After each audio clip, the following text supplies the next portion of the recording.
Right. మొత్తం భారతదేశం అంతా ఎదురు చూస్తూ ఉన్న సందర్భంలో ప్రధాని మోదీ దేశాన్ని ఉద్దేశించి ప్రసంగించారు. 4వ లాక్డౌన్ గురించి ఏం చెప్తారు, లేదా లాక్డౌన్ కొనసాగిస్తారా, ఏ రకంగా ఉంటుందని అందరూ ఎదురు చూశారు. అయితే 4వ లాక్డౌన్ ఏ రకంగా ఉంటుంది, నియమ నిబంధనలు ఎలా ఉంటాయి, ఖచ్చితంగా ప్రత్యేకంగా ఉంటుంది, అది 18 తర్వాత తెలుస్తుందని చెప్పారు. అయితే ముఖ్యంగా ఎప్పటి నుంచో ఎదురు చూస్తున్న ఆర్థిక ప్యాకేజ్ గురించి ఇవాళ ప్రసంగంలో మోదీ చెప్పుకొచ్చారు. 20 లక్షల కోట్ల ఆర్థిక ప్యాకేజీ ప్రకటించారు. సంఘటిత అసంఘటిత రంగ కార్మికులకు దేశంలో ప్రతి ఒక్క కార్మికుడికి కూడా ఈ ఆర్థిక పరమైన స్వావలంబన అందుతుంది అని చెప్పారు. సో పూర్తిగా మోడీ ప్రసంగం అలాగే ఆర్థిక ప్యాకేజీకి సంబంధించి మాట్లాడదాం. ఈ విశ్లేషణ అందించడానికి డాక్టర్ జయప్రకాష్ నారాయణ ఎన్టీవీ లైవ్లో జాయిన్ అవుతున్నారు. ప్రముఖ విశ్లేషకులు, రాజ్యాంగ నిపుణులు, లోక్సత్తా వ్యవస్థాపక అధ్యక్షులు డాక్టర్ జేపీ గారు. నమస్కారం అండి. నమస్కారం అండి. సో ఆత్మ నిర్భర్ భారత్ అభియాన్ పేరిట 2020లో 20 లక్షల కోట్ల ప్యాకేజీ మన జీడిపిలో 10% సమానం. మనం గతంలో 2-3 సందర్భాల్లో మాట్లాడుకున్నాం, డిబేట్లో మీరు కూడా పార్టిసిపేట్ చేశారు. సో ఏమనిపించింది ప్యాకేజీ సంబంధించిన ప్రకటన విన్న తర్వాత? కృషి, ఇది ఒక అసాధారణమైన ప్రసంగం, ఒక కీలకమైన ప్రసంగం. మీకు హెడ్లైన్స్ 20 లక్షల కోట్లు అని చెప్పిన ప్యాకేజ్ కనిపించవచ్చు, అది సంతోషం. కానీ అంతకంటే ముఖ్యమైనది ఏంటంటే ఆయన వాడిన పదజాలం కానీ ఇచ్చిన సూచనలు కానీ ఒక మౌలికమైన మార్పుకి దేశంలో నాంది పలుకుతుందని చెప్తున్నారు. మరి రేపు వచ్చే కొద్ది రోజుల్లో కానీ వాస్తవం తెలియదు. ఉదాహరణకు కానీ వాడిన పదజాలం ఏమిటి? ఆరోగ్యము, ఆర్థిక వ్యవస్థ రెంటినీ కాపాడుకోవాలి, నిస్సందేహంగా సంకేతం ఇచ్చారు. అందుకనే ఇప్పుడు 4వ దశలో లాక్డౌన్ కూడా పూర్వంలాగా ఉండదు, మౌలికమైన మార్పు. రెండోది సరే 20 లక్షల కోట్ల రూపాయలు. మూడోది 4 పదాలు వాడారు. నాకు అన్నిటికంటే ఆసక్తిని రేకెత్తిస్తున్నది, ఉత్కంఠతో చూస్తున్నది ఈ 4 పదాలు. ఫ్యాక్టర్స్ ఆఫ్ ప్రొడక్షన్ అంటాం. ఉత్పత్తిలో కీలకమైన అంశాలు ఏమిటి? ల్యాండ్, భూమి. 2 లేబర్, కార్మికులు, కార్మిక చట్టాలు. 3 లిక్విడిటీ, డబ్బు, పెట్టుబడి. 4 చట్టాలు. ఈ 4 కూడా మౌలికమైన మార్పులు తెస్తారని స్పష్టంగా ఈ 4 ప్రకటించారు. 4 L's: land, labour, liquidity, loss. ఇది నిజమైనట్టయితే, నిజంగా ఆ సంకల్పం కనుక ఆచరణలో చూపెట్టింది, మళ్ళీ పిరిగితనం అయిపోయి వీళ్ళు ఎందుకంటే మనకి రిస్క్ తీసుకోవడం చెప్పని భయపెట్టేసి మళ్ళీ నీరు గారికి వస్తే అది చాలా ప్రమాదం అవుతుంది. అలా కాకుండా నిజంగా ఈ మార్పు ప్రారంభిస్తే ఈ దేశంలో ఎంతకాలం నుంచో నాలాంటి వాళ్ళని కోరుతున్నాం, గట్టిగా వాదిస్తున్నాం, మోదీ గారికి ఆ బలం ఉంది, ఆ శక్తి ఉంది, చేయాలి, ఆయన చేయలేకపోతే ఎవరో చేయాలని చెప్పినది దేశంలో మౌలిక మార్పు చూడబోతున్నాం, అది నిజమైనట్టయితే. అలాగే గ్లోబల్ సప్లై చైన్స్ లో భాగం కావాలి అని మళ్ళీ ఆయన ఉద్ఘాటించారు. కాబట్టి ఇవన్నీ చూస్తుంటే మరి వచ్చే కొద్ది రోజులుగా తెలియదు, కానీ ఇప్పుడు మాత్రం ఖచ్చితంగా ఉత్కంఠను రేకెత్తించింది. ఇదే మామూలు సాదా ప్రసంగం చేసి గంభీరమైన మాటలు చెప్పే మౌనంగా అంటే ఇది ఫెయిల్యూర్ కింద లెక్క. అలా కాదు, వాస్తవాల వివరాలు మనకు తెలియపోయినా కూడా 20 లక్షల కోట్లు అనేది ఒక అంశం, కానీ అది చాలదు. 20 లక్షల కోట్ల రూపాయలు ఏదో కొంతకాలం పాటు డిమాండ్ వస్తుంది, ఏదో మంచిదే, సంతోషం, అందరూ సంతోషపడతాం. కానీ దేశం మౌలికంగా దారి మళ్ళుతోందా లేదా, మన ఉత్పాదకత పెంచుతుందా లేదా, మనకున్న అవకాశాలను ఉపయోగించుకుంటామా లేదా, సంక్షోభాన్ని అవకాశంగా మారుస్తామా లేదా, మనకున్న డెమోగ్రాఫిక్ డివిడెండ్, ఇంత జనాభా, పనిచేసే వయసులో ఉన్న జనాభాని ఉపయోగించుకుంటాం లేదా, దీనికి మౌలికమైన పరిష్కారం, సమాధానం ఈ అంశాల నుంచి వస్తుంది. దానికి ఒక సంకేతాన్ని ఇచ్చారు, దాన్ని మనస్ఫూర్తిగా ఆహ్వానిస్తున్నాను. మరి వచ్చే కొద్ది రోజులు కానీ వాస్తవాలు వివరాలు తెలిసేదాకా నిజంగా ఏం జరిగిందో మనం చెప్పలేం. కానీ ఇవాళ మాత్రం ఖచ్చితంగా ప్రధానమంత్రి ప్రసంగం ఒక మౌలికమైన మార్పుకు దోహదం చేస్తానన్న సంకేతాన్ని బలంగా ఇచ్చారు. అందుకని అభినందిస్తున్నాను. జేపీ గారు, మనం గతంలో మాట్లాడుకున్నప్పుడు దారి తప్పుతోన్న ఆర్థిక వ్యవస్థ గురించి మాట్లాడుకున్నాము. లాక్డౌన్తో పాటుగా దాన్ని కూడా కాపాడుకోవాలంటే ఇటు ప్రాణాలతో పాటుగా అటు ఆర్థిక ఆరోగ్యాన్ని కూడా కాపాడుకోవాలని మాట్లాడుకున్నాం. ఇవాళ ఆయన అన్నారు ఒక మాట, ఆర్థిక కేంద్రిత గ్లోబలైజేషన్ స్థానంలో మానవ కేంద్రిత గ్లోబలైజేషన్ గురించి చర్చ జరగాలి అనేది, అలాగే ఆర్థిక వ్యవస్థ క్వాంటమ్ వేగంతో పనిచేయడం ప్రారంభిస్తుంది అనేది. ఈ 4 లాస్తోనే ఇది సాధ్యం అవుతుందనే కాన్ఫిడెన్స్ ప్రధాని వ్యక్తం చేశారు అనుకోవాలా? మీరు అన్న 4 L'తో ఖచ్చితంగా ఈ 4 L's కనుక ఫ్యాక్టర్స్ ఆఫ్ ప్రొడక్షన్ నిజంగా ఆయన మారిస్తే ఇక మిగతాది ప్రజలు చూసుకుంటారు. ఆర్థిక వ్యవస్థ ప్రధానమంత్రి చేతుల్లో, ముఖ్యమంత్రి చేతుల్లో, అధికారుల చేతుల్లో ఉండదు. మీరు నేను చేసే నిర్ణయాల్లో ఉంటుంది. మనం చేసే పెట్టుబడులు, మనం పడే కష్టము, మన ఉత్పాదకత, మన సైన్స్ అండ్ టెక్నాలజీ, మన ఇన్నోవేషను, మన మేనేజ్మెంట్, మన కార్మికులుగా మనం పడేటువంటి కష్టము, మన పని నైపుణ్యము, వీటి మీద ఆధారపడి ఉంటుంది. ప్రభుత్వం చేయాల్సింది అంటే మౌలిక సదుపాయాలు, దాని గురించి కూడా మళ్ళీ మాట్లాడారు ఆయన. విద్యా ఆరోగ్యం గురించి మాట్లాడలేదు, విద్యా ఆరోగ్యాన్ని కల్పించడం, చట్టాల గురించి మాట్లాడారు. కాబట్టి ఆ పని చేస్తే మిగతాది ప్రజలు చూసుకుంటారు. మనం గుర్తించాల్సింది ఏంటంటే ప్రధానమంత్రిగా ఆర్థిక వ్యవస్థ నిర్మాణం చేసేది మనం ప్రజలు. కానీ మనకి ఆర్థిక వ్యవస్థలో భాగస్వాములు కావడానికి, ముఖ్యంగా సామాన్యులు పేదల భాగస్వాములు కావాలంటే ప్రభుత్వం తన పని తాను చేయాలి. ఇవాళ ప్రధానమంత్రి గారి మాటల్లో మా పని మేము చేస్తాం, మీకు ఆ మార్గాన్ని చూపెడతాం, మిగతాది మీరు చూసుకోండి, మీకెందుకు ధైర్యంగా ఉండండి అని చెప్పి ఒక సంకేతం వచ్చింది. ఆ సంకేతం ఆచరణ రూపంలో కనుక ఈ మాటలు ఆచరణ రూపం దాలిస్తే పూర్తిగా ఆహ్వానించాలి. అలా కాకపోతే దేశం ఒక అద్భుతమైన అవకాశాన్ని దాచుకుంటుంది. నేను ఆశావాదిని కాబట్టి ఇది ఆచరణ రూపంలోకి వస్తుందని చెప్పిన నా విశ్వాసం నాకున్నది. అది జరగాలని మనసారా కోరుకుంటున్నాను. రాష్ట్రాల పర్సెప్షన్ లో చూస్తే ఎట్లా ఉంది ప్రసంగం అంటే ఏం చెప్తారు జేపీ గారు? ఎందుకంటే రాష్ట్రాలు కొంత అసంతృప్తిగా ఉన్న మాట మనం మాట్లాడుకున్నాం, కొంత ఆర్థిక స్వావలంబన రాష్ట్రాలకు కల్పించాలి అని. రాష్ట్రాల నుంచి సూచనలు తీసుకుంటా ఉన్నారు. ఈ 20 లక్షల కోట్ల ప్యాకేజ్ ని ఏ రకంగా చూడాల్సిన అవసరం ఉంది రాష్ట్రాల పర్సెప్షన్ లో? మన దేశం ప్రస్తుతం ఉన్న పరిస్థితులు 20 లక్షల కోట్లు అంటే 10% జీడిపి చిన్న విషయం కాదు. కాబట్టి దానిలో బహుశా కొంత రాష్ట్రాలకు కూడా వెసులుబాటు ఆర్థికంగా ఉంటుంది. కానీ ఒక విషయం మనం చాలా స్పష్టంగా గుర్తించాలి. నేను ఎప్పుడు కూడా అధికార వికేంద్రీకరణ కావాలని కోరేవాడిని. వనరులు రాష్ట్రాలకి, రాష్ట్రాల నుంచి స్థానిక ప్రభుత్వాలకు వెళ్లాలని కోరేవాడిని. కానీ ఊరికే డబ్బులు అక్కడి నుంచి పంపిణీ చేస్తే ఇక్కడంతా మనంతా తాయిలాలు ఇచ్చేస్తే దేశం బాగుపడ్డట్టు కూడా కాదు.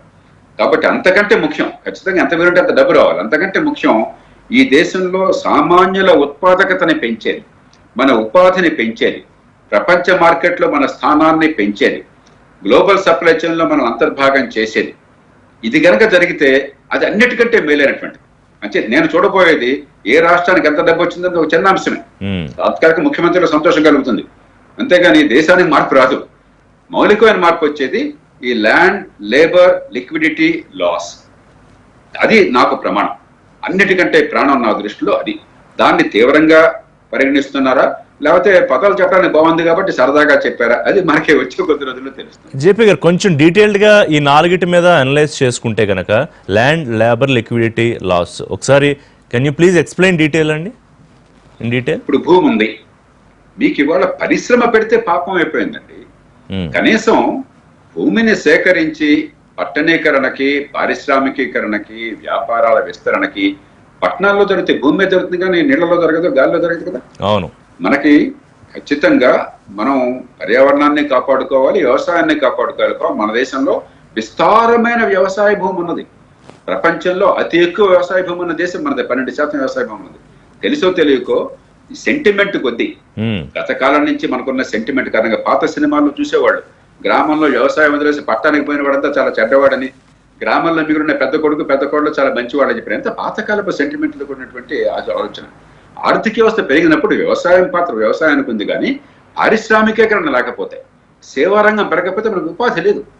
మీరు వాడే ఫోన్లు కావచ్చు, లేకపోతే ఇంటర్నెట్ కావచ్చు, ఈ వైఫై కావచ్చు, లేకపోతే మనం వేసుకునే బట్టలు కావచ్చు, కూర్చునే కుర్చీ కావచ్చు, ఇవన్నీ కూడా పరిశ్రమల నుంచి వచ్చినాయి. పరిశ్రమలు మనకు వ్యతిరేకం కాదు. అంచేత మీరు ఈ ల్యాండ్ ని కేవలం ఉత్పాదకత ఎక్కువ ఉంటే ఎక్కడ మనకి ఉపాధి కలిగించగలిగితే అక్కడ ఉపయోగించాలి. రెండోది జేపీ గారు, మిగతా 3 Lలు మాట్లాడుకునే ముందు, అంటే లేబర్, లిక్విడిటీ, లాస్, ఈ 3 మాట్లాడుకునే ముందు సిహెచ్ కుటుంబరావు గారు కూడా మనతో జాయిన్ అవుతున్నారు. వారు ఆంధ్రప్రదేశ్ గత ప్రభుత్వంలో ప్రణాళికా సంఘం ఉపాధ్యక్షులుగా చేశారు, ఆర్థిక రంగ నిపుణులు. కుటుంబరావు గారు, ఎప్పటి నుంచో మనం ఆర్థిక ప్యాకేజ్ గురించి మాట్లాడుకుంటూ ఉన్నాం. జేపీ గారు కూడా చర్చల్లో పార్టిసిపేట్ చేశారు. మీరు కూడా ఇమ్మీడియట్ గా ఏదో ప్రకటన ఖచ్చితంగా రావాలి అని అన్నారు, కానీ చాలా ఆలస్యమైందా, లేదా 20 లక్షల ఒక బంపర్ ప్యాకేజీ కొంత ఆలస్యమైనా కూడా బాగా వచ్చింది అని చెప్తారా? అంటే ఒక్కటండి, బెటర్ లేట్ దాన్ నెవర్ అంటాం చూసారా ఇంగ్లీష్లో, అట్లా అనమాట. అట్లీస్ట్ కొంచెం డిలేడ్గానైనా ఒక ఎంతూజియాస్టిక్గా ప్యాకేజ్ ప్రధానమంత్రి గారు అనౌన్స్ చేశారు. అంటే ఇది మొత్తం 20 లక్షలు 10% ఆఫ్ జీడిపి ఏదైతే ఆయన మెన్షన్ చేశారో దాదాపు అంత ఉంటుందని చెప్పేసి అని ఫేజ్డ్ మేనర్లో ఇస్తా ఉన్నారు. అంటే ఓవర్ నైట్గా ఒకేసారి 20 లక్షల ప్యాకేజ్ ఉంటుందని కూడా మనం అనుకోకూడదు. ఫైనాన్స్ మినిస్టర్ గారు ఈ ఫేజ్డ్ మేనర్ అనౌన్స్ చేస్తారు అని చెప్పారు. కాబట్టి డిఫరెంట్ పాలసీ చేంజెస్ ప్రకారం ఇస్తారు. అండ్ మోర్ ఓవర్ ఆయన స్పీచ్ విజనరీ స్టేట్మెంట్ లాగా ఉంది. ప్యాకేజ్ కంటే ఎక్కువ పోస్ట్ లాక్డౌన్ ఎకానమీ రివైవల్కి ఎట్లా, కంట్రీకి నెక్స్ట్ 5 years కి విజన్ ఏంటి అనే విధంగా ఆయన వెళ్ళారు. ఎందుకంటే మెన్షన్ చేయటమే వసుదేవ కుటుంబకం, వరల్డ్ యాజ్ ఎ విలేజ్ అనమాట.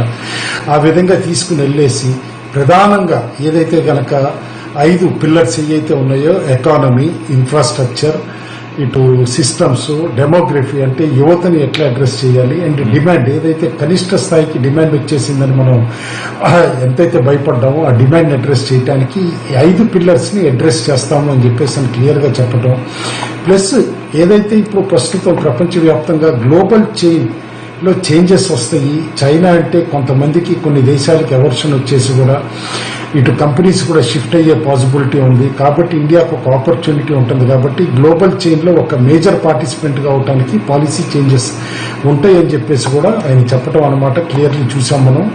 అంటే చైనాని మెన్షన్ చేయకపోయినా అందుకని చెప్పేసి ఫోకస్ క్లియర్లీ ఆయన చెప్పారు. Land, labour, liquidity and law. Land laws మనం చూసాం. ఏదైతే ఈ కొత్త ప్రభుత్వం వచ్చిన తర్వాత ల్యాండ్ ఎక్విజిషన్ యాక్ట్ ఏదైతే ఇటు అటు యూపీఏ ప్రభుత్వం పెట్టిందో దాన్ని పాస్ చేసిన తర్వాత చాలా రాష్ట్రాలు లిబరలైజ్ చేయాలి. నిన్నటికి మొన్న ప్రైవేట్ కంపెనీలు కూడా డైరెక్ట్ గా కొనుక్కోవడానికి సులభం చేసేటట్టు కర్ణాటక చేయటం మనం చూసాం. అదేవిధంగా లేబర్కి వచ్చేసేపటికి ఇటు మధ్యప్రదేశ్ కానీ ఉత్తరప్రదేశ్ కానీ ఆల్రెడీ లేబర్ కొత్త లాస్ ఇంప్లిమెంట్ చేయడానికి కూడా స్టెప్స్ తీసుకోవటం మనం చూసాం. Liquidity reserve Bank of India చూస్తోంది. లాస్ ఏవైతే ఉన్నాయో న్యాయ వ్యవస్థలో ఆర్కైక్ అంటాం, ఏదైతే ఓల్డ్ లాస్ ఏదైతే ఆబ్స్ట్రక్షన్ గా ఉన్నాయి ఇటు డెవలప్మెంట్ కనుక్కున్నామో అవన్నీ తీసేసే దిశగా కూడా రివ్యూ చేస్తూ ఉన్నారు. కాబట్టి ఇటు ఈ 4 పాయింట్స్ అడ్రస్ చేస్తాం. చెప్పండి. కుటుంబరావు గారు, నా పాయింట్ ఏంటంటే ప్రధాని మాట్లాడుతూ సూక్ష్మ మధ్య తరగతి వర్గాలకు ప్యాకేజ్ వర్తింపు అన్నారు. ప్రతి కార్మికుడికి ప్రత్యేక ఆర్థిక ప్యాకేజీ అన్నారు. అది ఏ రూపంలో ఉండొచ్చు? ప్రతి కార్మికుడికి ప్రత్యేక ఆర్థిక ప్యాకేజ్ అంటే మనం ఉదాహరణ చెప్పుకున్నాం. కొన్ని దేశాల్లో లాగా డైరెక్ట్ గా ఎంత అమౌంట్ అని అకౌంట్ ట్రాన్స్ఫర్ చేయాలి, ఇట్లా రకరకాల వర్షన్లు మనం మాట్లాడుకున్నాం. కాదంటే క్లియర్లీ ఇందులో 3 టైప్స్ ఉన్నాయండి. ఎందుకంటే డిఫరెంట్ కంట్రీస్ కూడా తీసుకుని ప్రభుత్వం ఏ విధంగా బయట పెడుతుంది అనేది మనం చూడాలి క్లియర్ కట్ గా ప్యాకేజ్. ఫస్ట్ పాయింట్ చూస్తే గనక అమెరికాలో ఏమవుతుందంటే కార్మికులు అంటే ఉద్యోగాలు తీసేస్తే గనక అన్ఎంప్లాయ్మెంట్ అలవెన్స్ క్లెయిమ్ అని పెట్టుకోవాలి. పెట్టుకుంటే అన్ఎంప్లాయిడ్ కి నెలకి $$ఇన్ని అని చెప్పేసి డబ్బులు ఇస్తారు. అదే ఇంకొక 2-3 కంట్రీస్ లో లైక్ ఈవెన్ సింగపూర్ లో ఉండండి, ఇటు మలేషియాలో ఉండండి, ఇక్కడంతా కూడా ఏం చేశారంటే మీ ఎగ్జిస్టింగ్ శాలరీని ప్రొటెక్ట్ చేస్తా అందులో 60% కానీ అంతవరకు అనమాట కంపెనీలు ఇచ్చేటట్టు ఆ కంపెనీలకి అనమాట ప్రభుత్వం రాయితీ కల్పిస్తా గానీ బ్యాంక్ గ్యారెంటీలు కల్పిస్తూ అట్లా శాలరీ ప్రొటెక్ట్ చేయడం. అదే ఇంకో విధంగా కూడా అనమాట కార్మికులకి మొత్తం ఏదైతే గనక ఇప్పుడు ఉద్యోగాలు పోయినాయి అనుకున్నాం. మన దగ్గర ఇండియాలో అమెరికాలో లాగా టోటల్లీ ఫార్మల్ ఎకానమీ కాదు, మన దగ్గర ఇన్ఫార్మల్ ఎకానమీ ఎక్కువ. అంటే ఆన్ పేపర్ అనమాట రిజిస్టర్డ్. ఎందుకంటే మనం చూసాం ట్యాక్స్ పేయర్స్ మన భారతదేశంలో ఎంతమంది ఉన్నారు, కేవలం 1,25,00,000 మంది ఎంత ఉన్నారనమాట ట్యాక్స్ పేయర్స్. వేరేస్ మన పాపులేషన్ ఎంత దాదాపు 130 కోట్లు. అయినా కూడా అంత తక్కువ ట్యాక్స్ పేయర్స్ ఉన్నారంటేనే మన దగ్గర ఫార్మల్ ఎకానమీ ఎంత పేపర్ పైన ఎంత ఉంది, ఇన్ఫార్మల్ ఎకానమీ ఎంత ఉంది. కాబట్టి ఇన్ఫార్మల్ గా ఇప్పుడు వలస కార్మికుల దగ్గర నుంచి మొదలుపెట్టి మామూలుగా స్మాల్ మైక్రో ఇండస్ట్రీస్ లో అన్రిజిస్టర్డ్ కానీ ఏవైతే ఉంటాయి అక్కడ శాలరీస్ ఎట్లా ప్రొటెక్ట్ చేయాలి, జాబ్స్ ఎట్లా ప్రొటెక్ట్ చేయాలి. నేను అనుకోవటం ఒక radical labour laws linked policy with unemployment allowance వస్తుంది అని చెప్పేసి అని అనుకుంటున్నాను. ఎందుకంటే unemployment allowance has been successful in many countries అండి. ఎందుకంటే ఒక విధంగా ఆ టైం అప్పుడు ఉద్యోగం పోతే తిరిగి కొత్త ఉద్యోగం వచ్చే వరకు 3 నెలల వరకు 6 నెలల వరకు ఫిక్స్డ్ గా ఒక $5,000 అంటే ఆల్రెడీ ఉద్యోగం ఉండి కోల్పోయిన $5,000 ఇవ్వటం, $10,000 ఇవ్వటం ఇట్లా చేస్తే కనుక ఒక్క నిమిషం కుటుంబరావు గారు, దీని మీద డాక్టర్ జేపీ గారు ఒపీనియన్ తెలుసుకుంటా. ఒక్క నిమిషం. నిరుద్యోగ భృతి వర్కౌట్ అవుతుందా జేపీ గారు? అట్లాగే చేయాల్సిన అవసరం ఉంటుందా? ఎందుకంటే అసంఘటిత రంగంలో ఉన్న వాళ్ళు ఆదుకోవాలంటే వారన్నట్టు ఫార్మల్ గా మనకు కాగితాల మీద ఉన్న లెక్కల ప్రకారం చూస్తే చాలా తక్కువ, 70-80 కోట్ల మంది బహుశా అసంఘటిత రంగంలోనే ఉన్నారనుకుంటా గతంలో మీరు చెప్పిన లెక్క ప్రకారమే. రిషి, నేను అనుకోవటం ప్రభుత్వం దీన్ని అమలు చేయడంలో 3 రకాలైనటువంటి అప్రోచెస్ ఉంటాయి. ఓకే, మొదటిది రాజకీయ కోణం. నరేంద్ర మోదీ బాగా రాజకీయ కోణం నుంచి ఆలోచించి ప్రజల్ని ఆకట్టుకునేటువంటి పద్ధతి మనం చూసాం, ఎన్నో సందర్భాల్లో చూసాం. సామాన్య ప్రజల్ని ఆకట్టుకోవటం ఆయనకి వెన్నతో పెట్టిన విద్య. కాబట్టి ఖచ్చితంగా మీరు అన్నట్టుగా అసంఘటిత రంగం కావచ్చు, సంఘటిత రంగం కావచ్చు, ఇతరత్ర కావచ్చు, వీళ్ళంత మేరకు మనకున్నటువంటి పిండి గుద్దు రట్టే మనకున్నంత మేరకు ఏదో రకంగా అత్యధికులు సంతృప్తిపరిచే ప్రయత్నం జరుగుతుంది. అది పక్కన పెట్టండి. ఇంకా రెండవది పరిశ్రమ నిలబడాలి అని చెప్పంటే డిమాండ్ కానీ లేదా కొన్ని సందర్భాల్లో సప్లై కానీ కొనసాగాలి, కంపెనీలు బతకాలి అంటే ఈ దుర్భర పరిస్థితుల్లో ప్రపంచం అంతా కూడా మరి ఆర్థికంగా సంక్షోభంలో ఉన్న పరిస్థితుల్లో వాళ్ళకి ప్రత్యక్షంగా సాయం కావాలి. అది డబ్బు రూపంలో కావచ్చు, వడ్డీల రూపంలో కావచ్చు, మరో రకరకాల రూపంలో కావచ్చు, లేకపోతే డిమాండ్ స్టిమ్యులేట్ చేయడం కావచ్చు రియల్ ఎస్టేట్ ఇలాంటి రంగాల్లో. అది రెండో రకం. మూడోది 1991లో ఎట్లాగైతే దేశంలో మౌలికంగా ఆర్థిక సంస్కరణ శ్రీకారం చుట్టామో అట్లాగా రెండవ దశ ఆర్థిక సంస్కరణలు మౌలికంగా మళ్ళీ ఇప్పుడు చేపడతాము చిత్తశుద్ధితో అని చెప్పని ఆ సంకేతాన్ని ఆయన బలంగా ఇచ్చారు. అందుకనే ఇంకా కుటుంబరావు చెప్పినట్టుగా ల్యాండ్, లేబర్, లిక్విడిటీ లాస్ అన్నది అది ఆషామాషి పదజాలం కాదు. ఈ ఫ్యాక్టర్స్ ఆఫ్ ప్రొడక్షన్ ని సమూలంగా మార్చేస్తాను, ఈ లైసెన్స్ రాజ్యంలో ఉన్న అవశేషాలను తొలగించేస్తాను, ఈ దేశంలో ఉత్పత్తిని, ఉత్పాదకతని, ఉపాధిని పెంచేస్తాను అన్న సంకేతాన్ని ఇచ్చారు. కాబట్టి నేను అనుకోవటం ఈ 3 మార్గాల్లో వెళ్తుంది. కేవలం 20 లక్షల కోట్ల రూపాయలు ఏ పద్ధతుల కింద ఎంత ఖర్చు పెట్టారో అని లెక్కలేస్తే అది మామూలు ఒక చిన్న రాజకీయ కోణం అవుతుంది, అంతే, ఉపయోగం ఉండదు. ఈ 3 రకాలుగా చూడాలి. మరి ఇదే మాటల్లో ఆయన ఇచ్చిన సంకేతం. వాస్తవం ఏముంటుందో వచ్చే వారంలో చూద్దాం. తినబోతు రుచి ఎందుకు, కనీసం ఆయన మనకి ఒక ఉత్సాహభరిత వాతావరణాన్ని కలగజేశారు. బహుశా ఈ వారంలో ఒక బలమైన చర్చ జరుగుతుంది. ఆయన ప్రజల్లో వచ్చిన స్పందన బట్టి అవసరమైతే మార్పుల చెట్ల కోసం కూడా ఆయన రంగం సిద్ధం చేసుకున్నారు. అందుకనే పూర్తిగా బయట వచ్చే కొద్ది రోజుల్లో, రేపు కూడా పూర్తిగా చెప్తాం అంటలా, వచ్చే కొద్ది రోజుల్లో క్రమక్రమంగా అంటానంటే అవసరమైతే కొన్ని మార్పులకు కూడా ప్రభుత్వం సిద్ధంగా ఉంది. ఒక మాట అన్నారు, 20 lakhs crores అన్నారు ఆయన. అంటే 2020 సంవత్సరం వరకు పొడవునా 20 లక్షల కోట్ల ప్యాకేజ్ దశల వారీగా వస్తుంది అని అర్థంలో చూడాలా దాన్ని? చూద్దాం. ఇప్పుడు నరేంద్ర మోదీ గారు కొన్ని విషయాల్లో ఏమిటంటే ఈ యాక్రోనిమ్స్ అంటాం, ఈ స్మార్ట్ సిటీస్ అని, లేకపోతే 20 lakh crores అని ఇలాంటి పదజాలం వాడడం, వాటిలో కొంచెం మాటల గారడీలో ఆయన సిద్ధాస్తులు. కాబట్టి దాన్ని అంత తీవ్రంగా తీసుకోకర్లేదు. దానిలో ఉన్న సారాంశాన్ని చూస్తున్నాం. నాకు కనిపించిన సారాంశం ఏంటంటే ప్రపంచ ఆర్థిక వ్యవస్థలో భారతదేశం కీలక పాత్ర వహించడం కోసం, భారత ఆర్థిక వ్యవస్థను పునరుజ్జీవనం చేయడం కోసం, మన దేశ ఆత్మవిశ్వాసం ప్రబలటం కోసం, ఈ దానిలో మౌలిక మార్పులు తేవడం కోసం నేను యుద్ధానికి సన్నద్ధంగా ఉన్నాను అన్నది నాకు సారాంశం కనిపించింది. చూద్దాం వచ్చే వారం రోజుల్లో ఏమవుతుందో. కుటుంబరావు గారు, మీకే అనిపిస్తుంది అంటే ఈ ప్యాకేజీలో, అంటే ప్యాకేజ్ గురించి ఎందుకు మాట్లాడుతున్నానంటే ఎక్కువ కొంత క్లారిటీ ఇచ్చిన తర్వాత మిగతా అంశాల్లోకి మనం వెళ్దాం. అంటే రైతులకి ఆదుకోవాల్సిన అవసరం ఉంది అన్నది ఒకటి మాట్లాడుకున్నాము. రెండోది అసంఘటిత రంగ కార్మికులు జేపీ గారు చెప్పినట్టు, అలాగే నిరుద్యోగత దాని రేటు పెరిగిపోయింది చాలా పర్సంటేజ్ దాని గురించి, అలాగే పారిశ్రామికంగా చాలా మంది అడిగారు మాకు ప్రత్యేకమైన ఆర్థిక వెసులుబాటు కావాలి అని. మరోవైపు రాష్ట్రాలు కూడా అడుగుతూ ఉన్నాయి. సో ఏ రకంగా దీన్ని సెగ్రిగేట్ చేసుకుని వెళ్ళే అవకాశం ఉండొచ్చు? అంటే ఒక్కటండి, ఇది ఒక న్యూ జనరేషన్ రిఫార్మ్స్ దిశగా తీసుకెళ్తారని చెప్పేసి అనుకుంటున్నాను. ఎందుకంటే ఫస్ట్ టైం ఇదివరకు ఎప్పుడు లేనట్టు మనకి స్వాతంత్రానికి ముందు ఏదైతే స్వదేశీ నినాదం వచ్చిందో ఈసారి కూడా అన్నారు ఓట్ ఫర్ లోకల్ అని చెప్పేసారు, వోకల్ ఫర్ లోకల్ అన్నారు. అంటే ఏంటి, స్వదేశీ గూడ్సే కొనండి, ఎక్కువ మన డొమెస్టిక్ బ్రాండ్స్ ప్రమోట్ చేస్తే అయ్యే గ్లోబల్ బ్రాండ్స్ అవుతాయి అన్నట్టు కూడా ఆయన మెన్షన్ చేశారు. అంటే క్లియర్లీ ఏంటంటే మేక్ ఇన్ ఇండియా ప్రోగ్రామ్ ఏదైతే గనక అర్లియర్ ఇండియా 1లో తీసుకొచ్చారో అది ఫెయిల్ అయింది లిటరల్లీ. ఎందుకంటే నినాదంగానే మిగిలిపోయింది కానీ సక్సెస్ఫుల్ కాలేదు. ఇప్పుడు ఆ మేక్ ఇన్ ఇండియా అనమాట ఖచ్చితంగా సక్సెస్ఫుల్ చేద్దాం అన్న దిశగానే కొత్త రిఫార్మ్స్ తీసుకెళ్తారు అని చెప్పేసి అని కూడా క్లియర్లీ తెలుస్తుంది. కాబట్టి ఒక విధంగా నేను ఇందాక అన్నట్టేనమాట, this is a new generation reforms along with every crisis లో ఒక ఆపర్చునిటీ ఉందన్నట్టు అనమాట.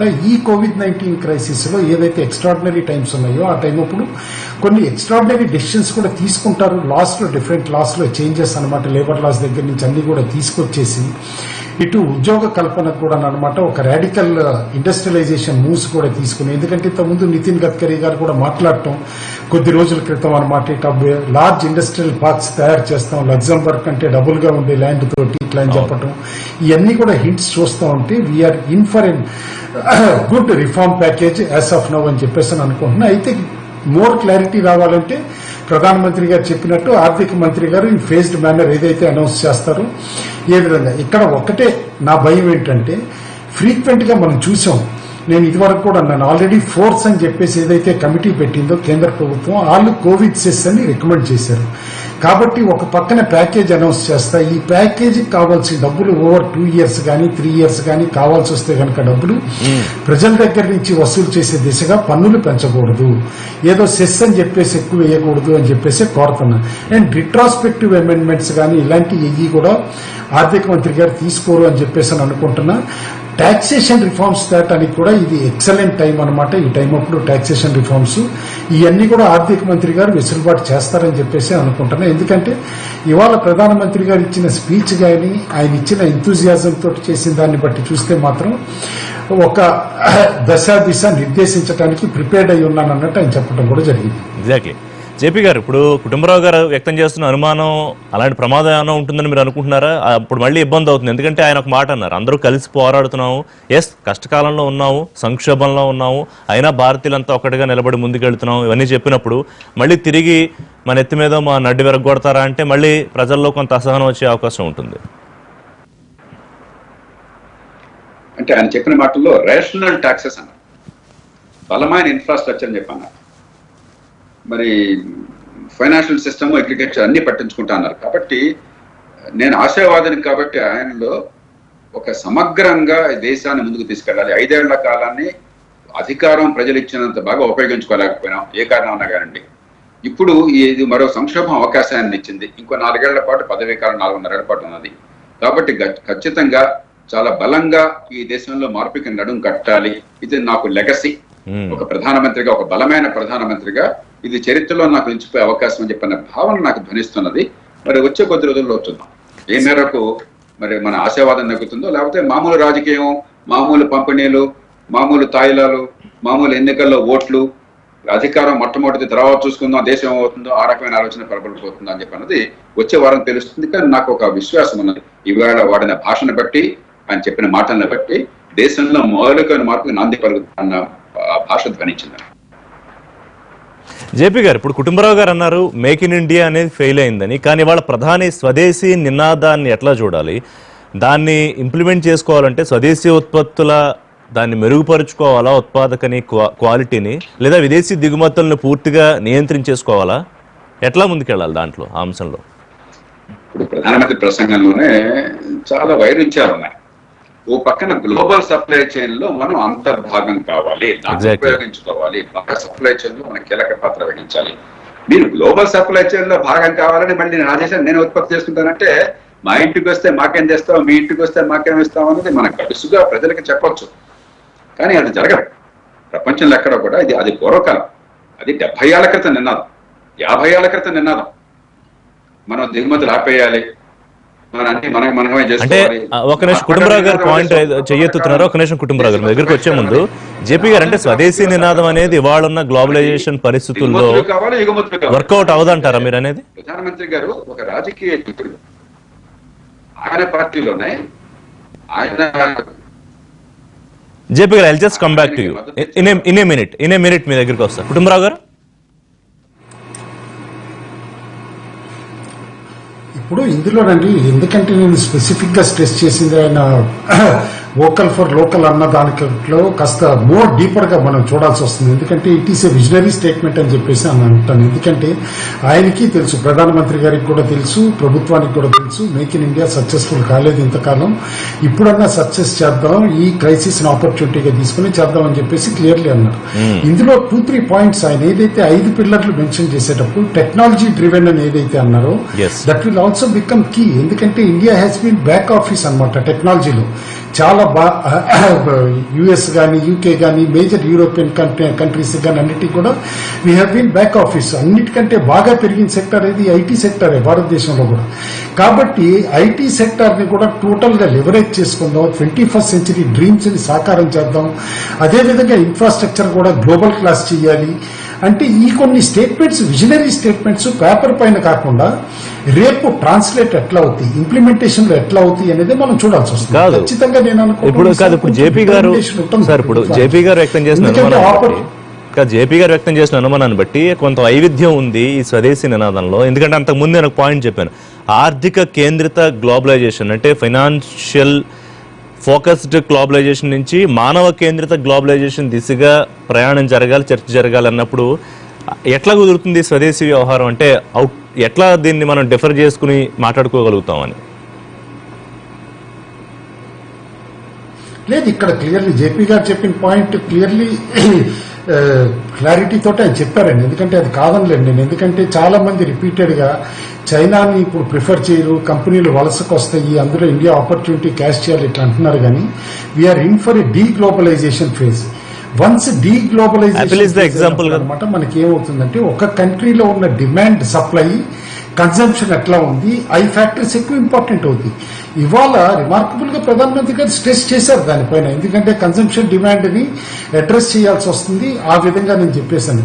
కాబట్టి వైవిధ్యం ఏదైతే అన్నారో హ్యూమన్ రిసోర్సెస్ సైడ్ ఇటు ఎంప్లాయీ బేస్ సైడ్ కి అయ్యి ఏదైతే గనక నేను అనుకోవటం సబ్సిడీ స్కీమ్స్ ఏవైతే ఉంటాయి అవి కూడా చాలా తగ్గుతాయండి. చెప్పను కాక చెప్పారు ఎవరు chief economic advisor 2 days continuous గా ఇంటర్వ్యూస్ ఇచ్చారు గత 3 రోజుల్లో. ఇచ్చినప్పుడు ఆయన ఏమన్నారు, there are no free lunches అని చెప్పారు.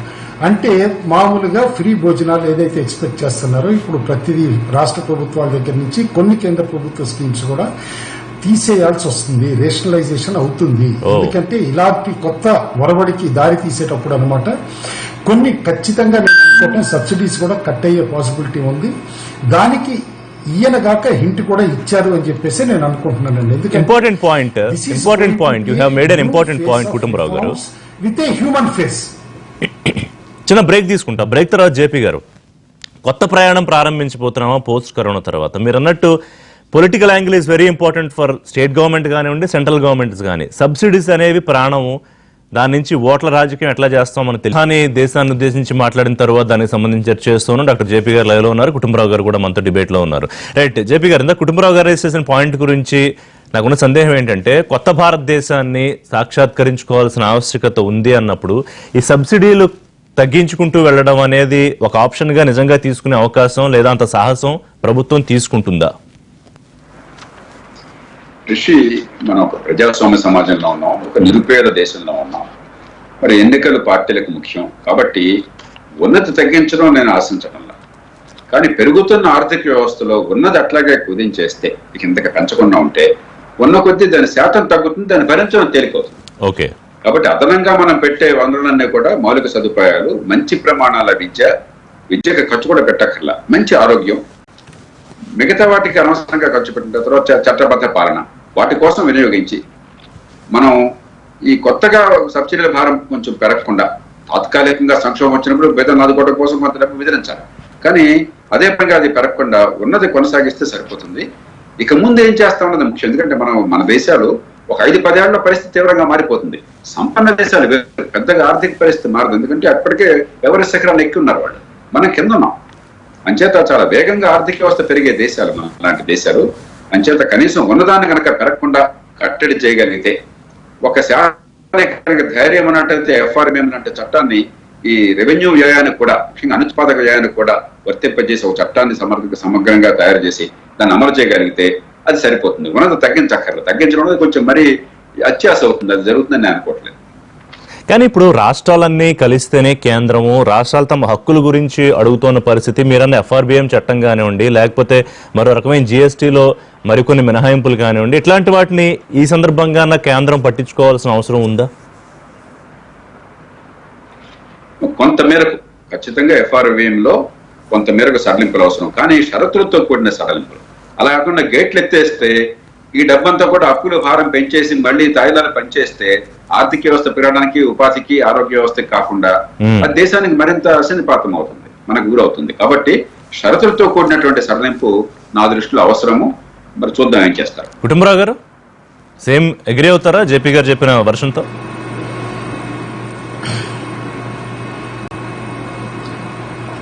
అంటే క్లియర్లీ క్లారిటీ తోటి చెప్పారండి. జేపీ గారు చెప్పిన దాంట్లో ఏది తప్పు లేదు. బట్ ఒక్కటేంటంటే ఇక్కడ అప్పుల భారం కూడా పెరగకుండా కూడా భారతదేశం చూసుకోవాల్సిన అవసరం ఉంటుంది. అండ్ ఖచ్చితంగా గత కొద్ది రోజులుగా ఎప్పుడైతే అందరూ ప్యాకేజ్ ఎక్స్పెక్ట్ చేస్తున్నా స్ట్రక్చర్ చేసే వరకు డిలే చేశారని అంటే కనుక రేపు రేటింగ్ ఏజెన్సీలు అనమాట తప్పు బట్టి మీ ఫిజికల్ డెఫిసిట్ ఎంత పెరిగిపోయింది, మీ ఆర్థిక రుణభారం ఎంత పెరిగిపోయింది, ఇవన్నీ కూడా క్వశ్చన్ చేయకుండానే ప్యాకేజ్ చేస్తారు అని చెప్పేసి అని అనుకుంటాం. అయితే నేను ఒక్కటి ఇక్కడ చూస్తాను ఏంటంటే, ప్రధానంగా ప్రధానమంత్రి గారు మాట్లాడేటప్పుడు 3-4 పాయింట్స్ మన పాస్ట్ సక్సెస్, ఇదివరకు స్మాల్ పాక్స్ ఎట్లా ఎరాడికేట్ చేసాము, ప్రపంచ సోలార్ అలయన్స్ లో మనం ఎట్లా ఉన్నాము, ఇట్లా క్లైమేట్ చేంజ్ కి ఎట్లా ఉన్నాము అంటే కనుక he's giving a global outlook as a global leader కింద పోర్ట్రే అవ్వటానికి కూడా ఆయన కొన్ని స్టేట్మెంట్స్ చేస్తానే భారతదేశానికి ఒక న్యూ పెడెస్టల్ పైన పెట్టాలి అని అంటే గనక ఆయన నినాదం usually he's popular for giving slogans also. ప్రధానమంత్రి గారు ఇవాళ కూడా ఇచ్చారు ఆత్మ నిర్భర్ అభియాన్ అని చెప్పేసి అని ఇచ్చారు. ఏది ఈ మొత్తం ప్రోగ్రామ్ కూడా అంటే లిటరల్లీ ఒక సెల్ఫ్ రిలయన్స్, ఇదివరకు క్విట్ ఇండియా మూవ్మెంట్ అట్లా ఏదైతే అన్నారో అప్పుడు స్వాతంత్రానికి ముందు స్వదేశీ అన్నారో ఆ విధంగా ఈసారి కూడా ఆత్మ నిర్భర్ అభియాన్ అని చెప్పేసి అని ఇచ్చారు. కాబట్టి we should wait and see. ప్రభుత్వం అనమాట మనకి చాలా వరకు విజనరీ పాలసీస్ అన్నింటినీ కూడా కిల్ చేసేది బ్యూరోక్రసీ అండి. ఏదో ఒక చిన్న చిన్న టెక్నికాలిటీస్ పెట్టేసి అవి ముందుకెళ్లకుండా ఇంప్లిమెంట్ చేయలేక ఇవన్నీ కూడా. కాబట్టి నేను ఇందాక సబ్సిడీస్ తీసేస్తారు అన్న మాట ఎక్కడన్నానంటే అన్ని సబ్సిడీస్ తీయరండి. ఎందుకంటే ఎకానమీ ఇవ్వాలా అండ్ మన సొసైటీ అదే మన సొసైటీకి అది అవసరం కూడా. ఎందుకంటే ఇంకా చాలా మంది దారిద్ర్యరేఖ కింద ఉన్నారు. ఇవన్నీ కూడా మనం చూడాల్సిందే.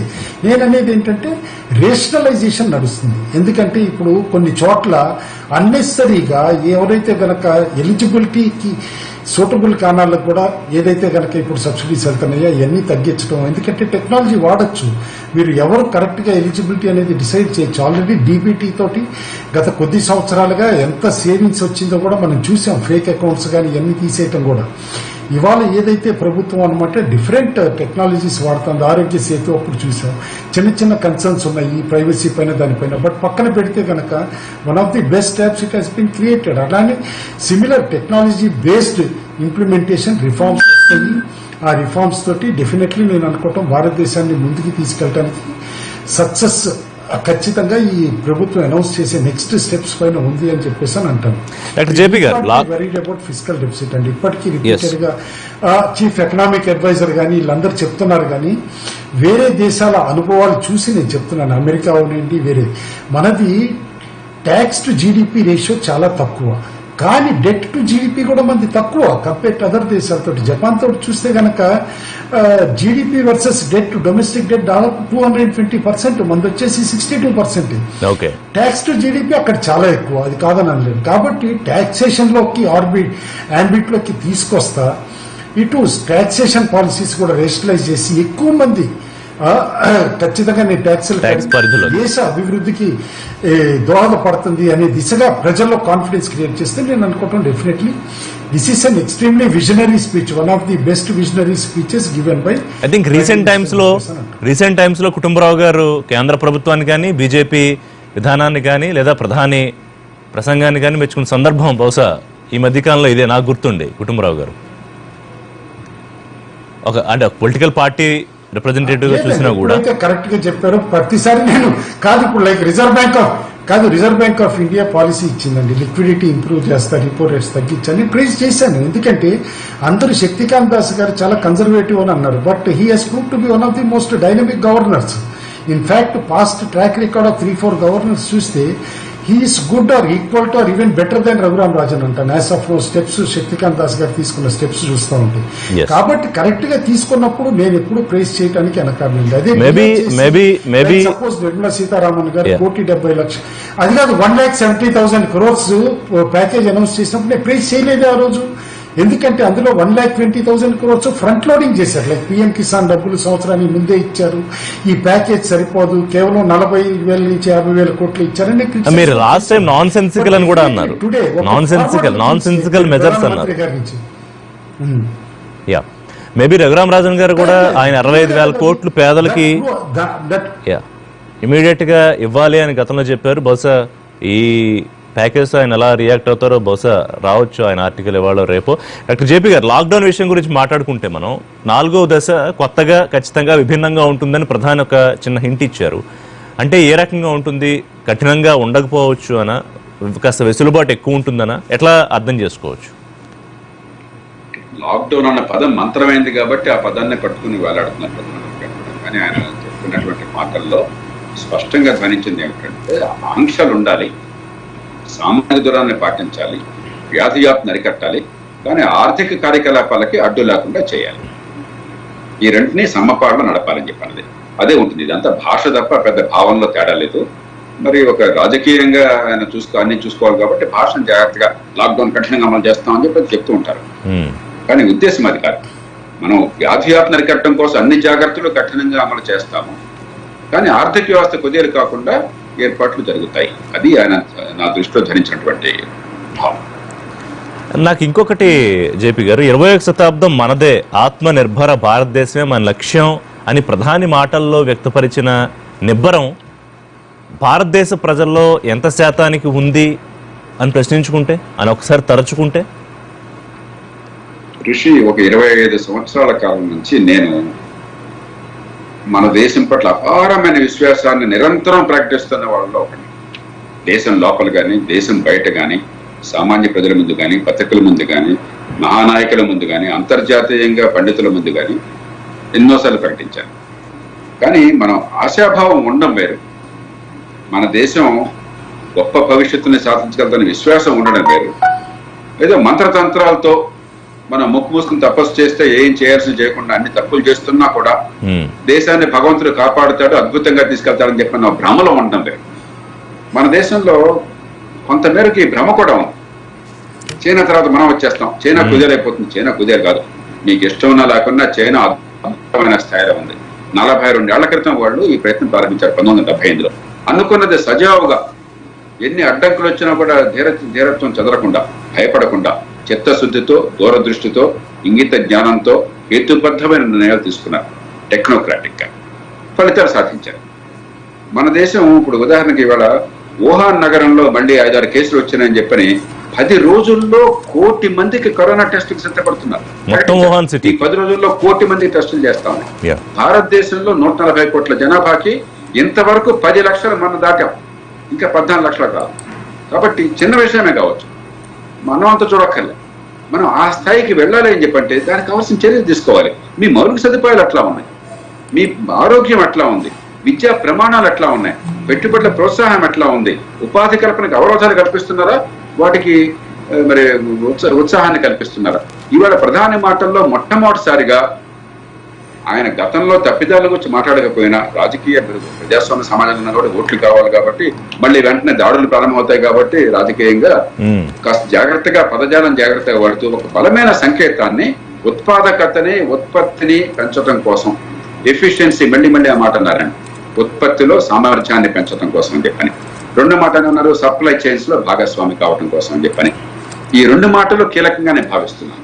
దానికోసం అని చెప్పని ఈవేళ ఒక సంకేతాన్ని ఇచ్చారు. అలా కనుక నిజంగా జరిగితే, మీరు కనుక మళ్ళీ రాజకీయంగా ఓట్ల కోసం చెప్పిన డబ్బులు పంజారం చేయడం కాకుండా మౌలిక సదుపాయాలు, మంచి ప్రమాణాల విద్య, ఆరోగ్యము, చట్టబద్ధ పాలన, మరి పెట్టుబడుల్ని లేకపోతే ఉత్పత్తిని నీరసం చేయకుండా వారు చెప్పినట్టుగా ల్యాండ్, లేబర్, లిక్విడిటీ, లాస్, వీటిలో నిజమైన, నిజాయితీ అయిన, పారదర్శకమైన మౌలిక మార్పులు అయిన వాళ్ళకు ఒక మంత్రం, పరవాళ్ళకు ఒక మంత్రం కాకుండా ఇవి వచ్చినట్లయితే ఖచ్చితంగా దేశ భవిష్యత్తు బాగుంటుంది. భారత ప్రజలు మార్కెట్లో తట్టుకోవడానికి ఒక సామాన్యమైన మహిళ దగ్గర నుంచి, గంపలతో కూరగాయలు అమ్ముకునే మహిళ దగ్గర నుంచి, చిన్న వ్యాపారాలు చేసుకునే కోట్లాది మంది దగ్గర నుంచి, ఒక కార్పెంటర్ గా, ఒక ప్లంబర్ గా, ఎలక్ట్రీషియన్ గా పనిచేసే వాళ్ళ దగ్గర నుంచి ప్రతి ఒక్కళ్ళు కూడా మాకు అవకాశం ఇవ్వండి, మాకు వేధింపులు తొలగించండి, మాకు నైపుణ్యాన్ని ఇవ్వండి, అవసరాన్ని బట్టి పెట్టుబడి ఇవ్వండి, మా బతుకు మేము బతుకుతాం, ప్రజలకు సేవలు అందిస్తాం, ఉపాధి కల్పిస్తాం, ఆర్థిక వ్యవస్థ పెంచుతాం. ఆర్థిక వ్యవస్థ పెరిగేది ప్రభుత్వాల వల్ల కాదు, వాళ్ళు ఇచ్చే డబ్బులు, ప్రింట్ చేసే డబ్బుల వల్ల కాదు, మనందరం చేసే ఉత్పత్తి వల్ల, వస్తువులు కానీ సేవలు కానీ. వాటిని అడ్డుకుంటున్నాం. ఈ ప్రభుత్వమే మన ఎకనామిక్ సర్వేలో ఈ బడ్జెట్ గురించి చాలా స్పష్టంగా చెప్పారు. నిత్యావసర వస్తువుల చట్టం పేరుతో పేదల పేరు, రైతుల పేర్లు చెప్పి ఈ దేశంలో వ్యవసాయాన్ని నాశనం చేస్తున్నామని ప్రభుత్వం స్పష్టంగా చెప్పింది. కానీ ఆచరణ లేదు. నేను ఆశపడుతుంది ఈవేళ లాస్ మారుస్తాము అని చెప్పంటే ఆ చట్టాన్ని తీసిపారేస్తారని చెప్పాను, మూర్ఖపు చట్టాన్ని. దానికి చాలా ఆధారాలు ఉన్నాయి. వ్యవసాయాన్ని బాగు చేయడానికి మార్గాన్ని పెడతారని చెప్పని దానికి సంకేతం అయితే ప్రధానమంత్రి ప్రసంగం సరైనటువంటిది. అలా కాకుండా అంటే మంత్రాలకి తంతికాలు రాలుతాయని చెప్పని మనల్ని మభ్యపెట్టడం లాంటిది. ఆశావాదిని కాబట్టి ఖచ్చితంగా మార్పుకు సంకేతంగా భావిస్తున్నాను. అలాంటి మార్పును మనంతా ఆహ్వానిద్దాం, దానికోసం ఎదురుతుందాం.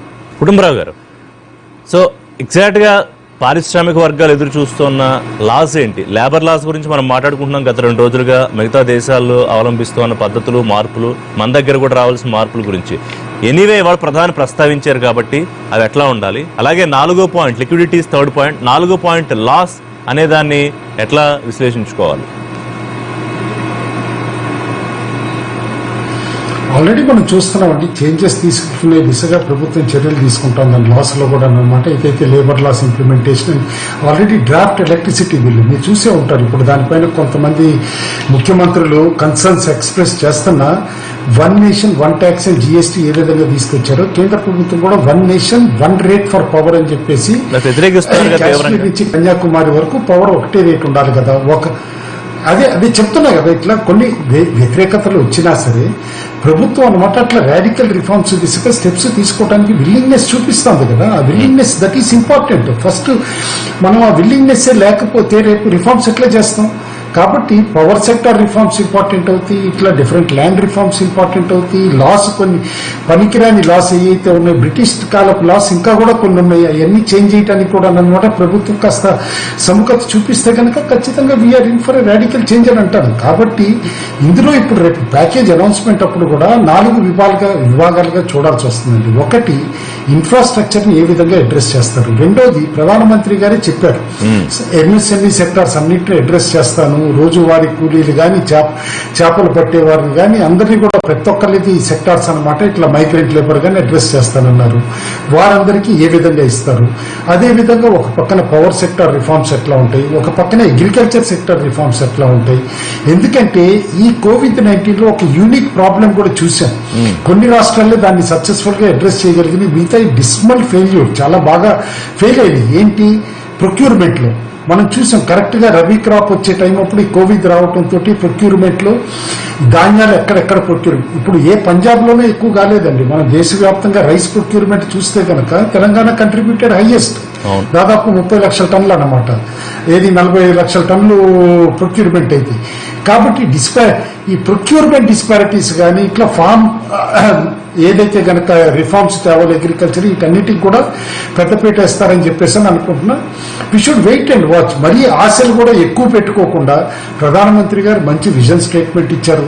లెటర్స్ హోప్ డిఫరెంట్ డిపార్ట్మెంట్స్ ఏవైతే ఉన్నాయో, లైక్ ఇన్ఫ్రాస్ట్రక్చర్ మినిస్ట్రీ అవనండి, ఆర్థిక మంత్రి గారు అవనండి, ఏదైనా సరే చేతులు కట్టుకుని కూర్చోకుండా కాస్త ప్రధానమంత్రి గారి విజన్ సాఫల్యం అయ్యేటట్టు లిబరల్ గా డేరింగ్ డెసిషన్స్ తీసుకోవాలి. This is the time for out of the box extraordinary solutions ముందుకు తేటానికి. ఎందుకంటే ఈ టైమ్స్ ఎప్పుడు రావు. ఇప్పుడు వచ్చి ఒక జనరేషన్ చూడగలిగే టైమ్స్. మనము బంగారం తాకట్టు పెట్టాల్సిన రోజులు వచ్చినాయి కాబట్టి ఆ టైం అప్పుడు మన్మోహన్ సింగ్ గారి రిఫార్మ్స్ గానీ అవన్నీ కూడా మొదలైనవి ఆ టైం. అదే విధంగా నేను అనేది, ఇప్పుడు కోవిడ్ ఆపర్చునిటీ తీసుకుని after nearly 30 years similar opportunity వచ్చింది. నెక్స్ట్ జనరేషన్ కి ఈ బెనిఫిట్స్ వచ్చేటట్టు major implementation of this reforms అవ్వాలని కోరుకుంటున్నాం. 20 లక్షల కోట్ల ఆర్థిక ప్యాకేజ్ తో పాటు మనని మనం ఎలాగా ఈ సమయంలో నిబ్బరంగా ఉంచుకోవాలి, అలాగే ఎలా పోరాడాలి అని చెప్పి ప్రధానమంత్రి తన ప్రసంగంలో చెప్పారు. దాని గురించి మాట్లాడుతున్నాం. డాక్టర్ జేపీ గారు ఉన్నారు, డాక్టర్ కుటుంబరావు గారు కూడా మనతో ఉన్నారు. డాక్టర్ జేపీ గారు, ఫైనల్ గా ఏం చెప్తారు చూస్తున్న ఆడియన్స్ కి? ప్రధాని చెప్పిన సందేశాన్ని క్లుప్తంగా మీ మాటల్లో. మనమంతా కూడా ఏంటంటే పౌరులంగా పట్టుబట్టవలసింది ప్రధానమంత్రి గారు ఇచ్చిన మాట నెరవేర్చుకోవాలి. ఇందాక ల్యాండ్ గురించి మాట్లాడాం. లేబర్ ఉందనుకోండి, నెలకి 11 లక్షల మంది మనకు లేబర్ మార్కెట్ లో ప్రవేశిస్తున్నారు. మనం ఎన్నోసార్లు గర్వంగా చెప్పుకుంటున్నాం, ప్రపంచంలో పనిచేసే వయసులో ఉన్న వాళ్ళు అతి ఎక్కువ సంఖ్యలో ఉన్న దేశం, డెమోగ్రాఫిక్ డివిడెండ్ ఉంది అని చెప్పారు. కానీ వాస్తవానికి ఆర్థిక ప్రగతి 5% ఉన్నా 8% ఉన్నా ఈ దేశంలో ఉపాధి కల్పన లేదు. కోట్ల మంది నిరుద్యోగులుగా ఉన్నారు. అదే సమయంలో విద్య సరిగ్గా లేక పనికిమాలనే విద్య, పెద్ద దేశాల్లో ఏ దేశంలో లేనంత చండాలంగా విద్య ఉంటుంది. చేత సర్టిఫికెట్లు ఉంటే, డిగ్రీలు ఉంటే తప్ప పనికిరావు 90 మందికి, నైపుణ్యం లేదు.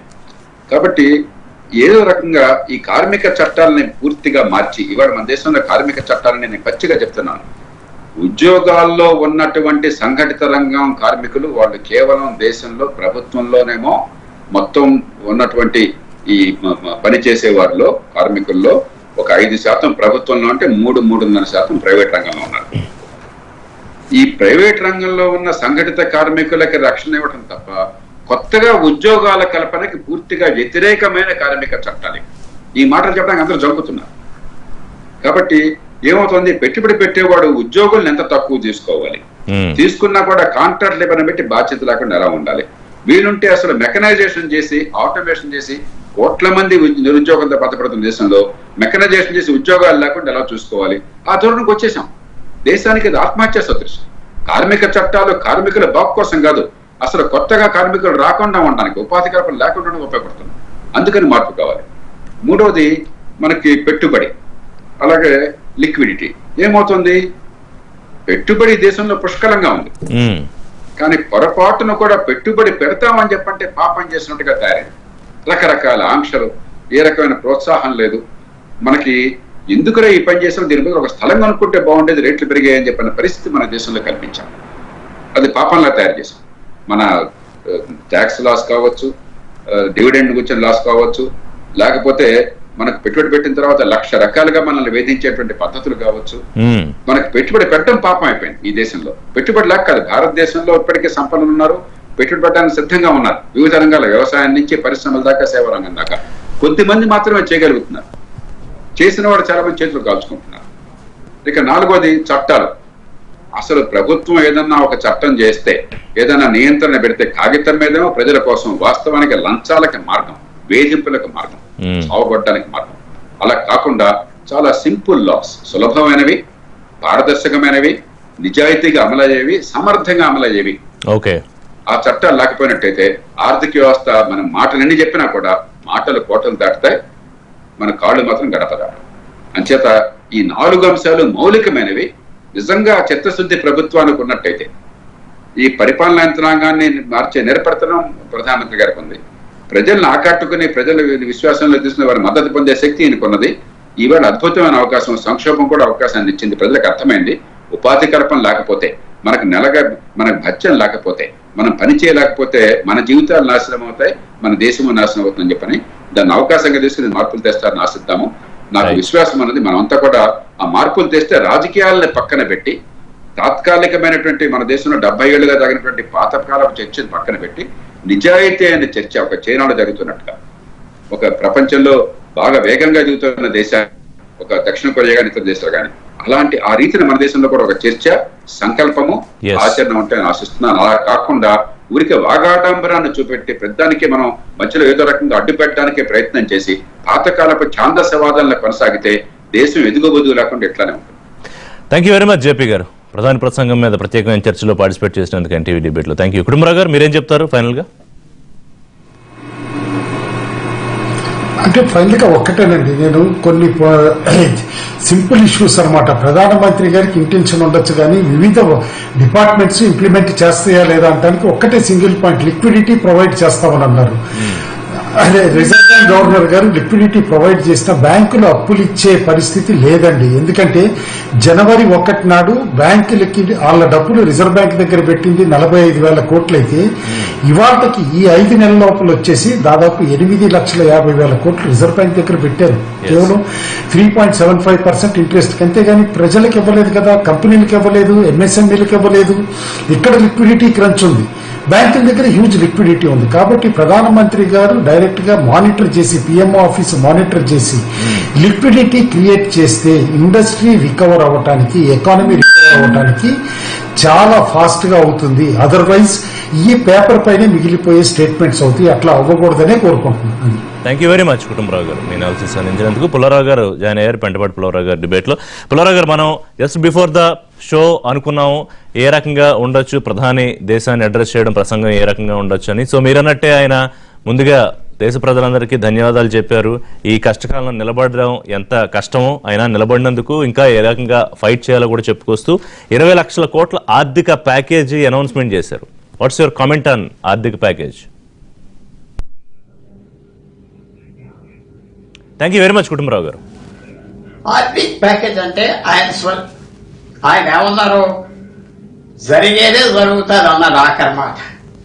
మనం ప్రపంచంలో ఏ మోడల్ గా ఉన్నామో అది ముందలకి తీసుకెళ్లాలి. 6 సంవత్సరాలు ముందలకి వెళ్ళాలి. కరోనా గురించి ఆగిపోకూడదు. అంటే నాకు అర్థం ఏంటంటే, ఇప్పుడు ఆ 20 లక్షల కోట్లలో ఈ ఇన్ఫ్రాస్ట్రక్చర్ కి ఎక్కువ ఇంపార్టెన్స్ ఇస్తారు. ఫర్ ఎగ్జాంపుల్, ఢిల్లీలో పార్లమెంట్ బిల్డింగ్స్ అయ్యి 20,000 కోట్లు, అది తగ్గరు. బాంబే, అహ్మదాబాద్ ఆ సూపర్ ఫాస్ట్ బుల్లెట్ ట్రైన్, అది తగ్గరు. సో జరిగేదే జరుగుతా. మనం కరెక్ట్ దారి మీద ఉన్నాం, కరోనా గురించి పడిపోకూడదు అంటూ నేను రైతులకు సాయం చేస్తా, మైగ్రెంట్ లేబర్ కి సాయం చేస్తా, మిడిల్ క్లాస్ కి సాయం చేస్తా, ఆ మాటలు కూడా అన్నారు. తర్వాత మనకు తెలిసిన 5 స్తంభాల గురించి చెప్పారు. పెద్ద జనాభా ఉన్నారు, మంచి డిమాండ్ ఉన్నది, టెక్నాలజీతో మనం అంతా చేయించుకోవచ్చు, మన కరెక్ట్ పాత్ మీద ఉన్నాం, రిఫార్మ్ తీసుకొస్తా. రిఫార్మ్ అనగానే లేబర్ అండ్ భూముల మీద రిఫార్మ్ తీసుకొస్తా అన్నారు. అది నాకు కొద్దిగా ఆలోచన కలిగిస్తుంది. ఆయన ఏమన్నా ఇంకా హక్కులు తీసేసుకుంటారా లేబర్ది, వ్యవసాయం ఉన్న భూముల వాళ్ళది, అది కూడా మనం ఎదురు చూడాలి. ఈ టెన్షన్ లో, ఈ కేవాస్ లో అది చేస్తారని నాకు నమ్మకం. తర్వాత రేపు ఫైనాన్స్ మినిస్టర్ అనౌన్స్ చేస్తారు ప్యాకేజ్, చిన్న ప్రింట్. ఆ డీటెయిల్స్ లో రేపు మనం చూస్తే గాని ఎంతవరకు మార్పులు ఉన్నాయి, ఎంతవరకు మైగ్రెంట్ లేబర్ గురించి మెన్షన్ చేశారు, రైతులు, మిడిల్ క్లాస్, సో అది రేపు తెలుస్తుంది. కానీ ముఖ్యంగా ఏమిటంటే నేను ఏ దారి మీద ఉన్నానో ఆ దారి ఉన్నట్టుగా నాకు అనిపించింది. 20 లక్షల కోట్లు దీని మీదే పెడతాను. ఇన్ఫ్రాస్ట్రక్చర్ అన్నారు 2 సార్లు, మీరు ఆ పాయింట్స్ లో ఇన్ఫ్రాస్ట్రక్చర్ డెవలప్ చేస్తా అన్నారు. ఇన్ఫ్రాస్ట్రక్చర్ అంటే గత 6 సంవత్సరాలు చేసింది మీకు రైల్వే లైన్లోనే, ఈ రోడ్స్ అని. కానీ నేను మీతో ఒక విషయం చెప్తున్నా, ఇన్ఫ్రాస్ట్రక్చర్ అనవసరం, ఇన్ఫ్రాస్ట్రక్చర్ ఎక్కువ ఇన్ఫ్రాస్ట్రక్చర్ కడితే ఉపయోగం లేదు. 5 సంవత్సరాల తర్వాత కావాల్సిన రోడ్డు ఇవే కడితే ఉపయోగం లేదు, అది నష్టం. చైనా అలా దెబ్బతిన్నది, ఆయన అర్థం చేసుకోవాలి. ప్రజెంట్ మన క్రైసిస్ ఏంటంటే మనుషులకి డబ్బు కావాలి, తిండి కావాలి, నిలబడటానికి ఒక 6 నెలల పాటు అది చేయాలి, అది రేపు తెలుస్తుంది. సో మెయిన్ గా మీరు ఆలోచించవలసింది ఏంటంటే నేను చేసేదే చేస్తా, మనం పడిపోకూడదు, ఈ క్రైసిస్ తో మనం బ్రతుకుతాం, ప్రపంచం అంతా మనం గొప్పవాళ్ళు అంటున్నారు, అవన్నీ మనం ఆయన మాట్లాడక ముందే మనం అలాగే జరిగింది. గారు స్వదేశీ నినాదాన్ని గట్టిగా ప్రెస్ చేశారు. ఏంటది? స్వదేశీ ఉత్పత్తుల క్వాలిటీ మనం పెంచుకోవాలనా, లేకపోతే విదేశీ ఉత్పత్తుల్ని తగ్గిస్తామని చెప్పడమా? మేక్ ఇన్ ఇండియానే మరో రూపంగా దేశం ముందుకు తీసుకొస్తారా?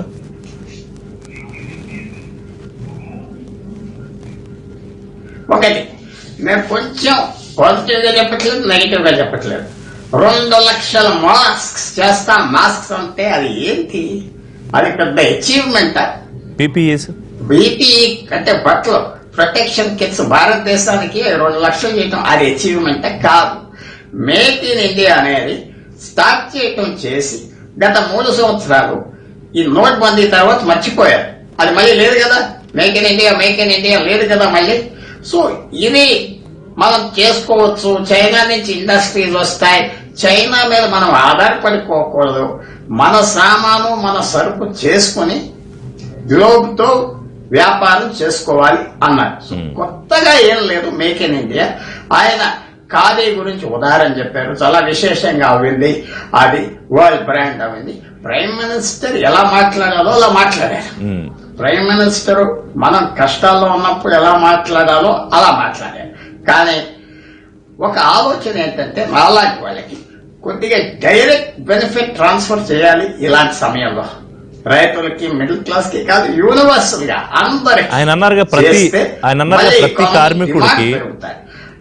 ప్రతి కార్మికుడికి ఆర్థికంగా ఒక భరోసా ఉంటుంది, ఆర్థిక ప్యాకేజ్ ఉంటుంది అని. బహుశా దాని అర్థం అదే అనుకోవచ్చా?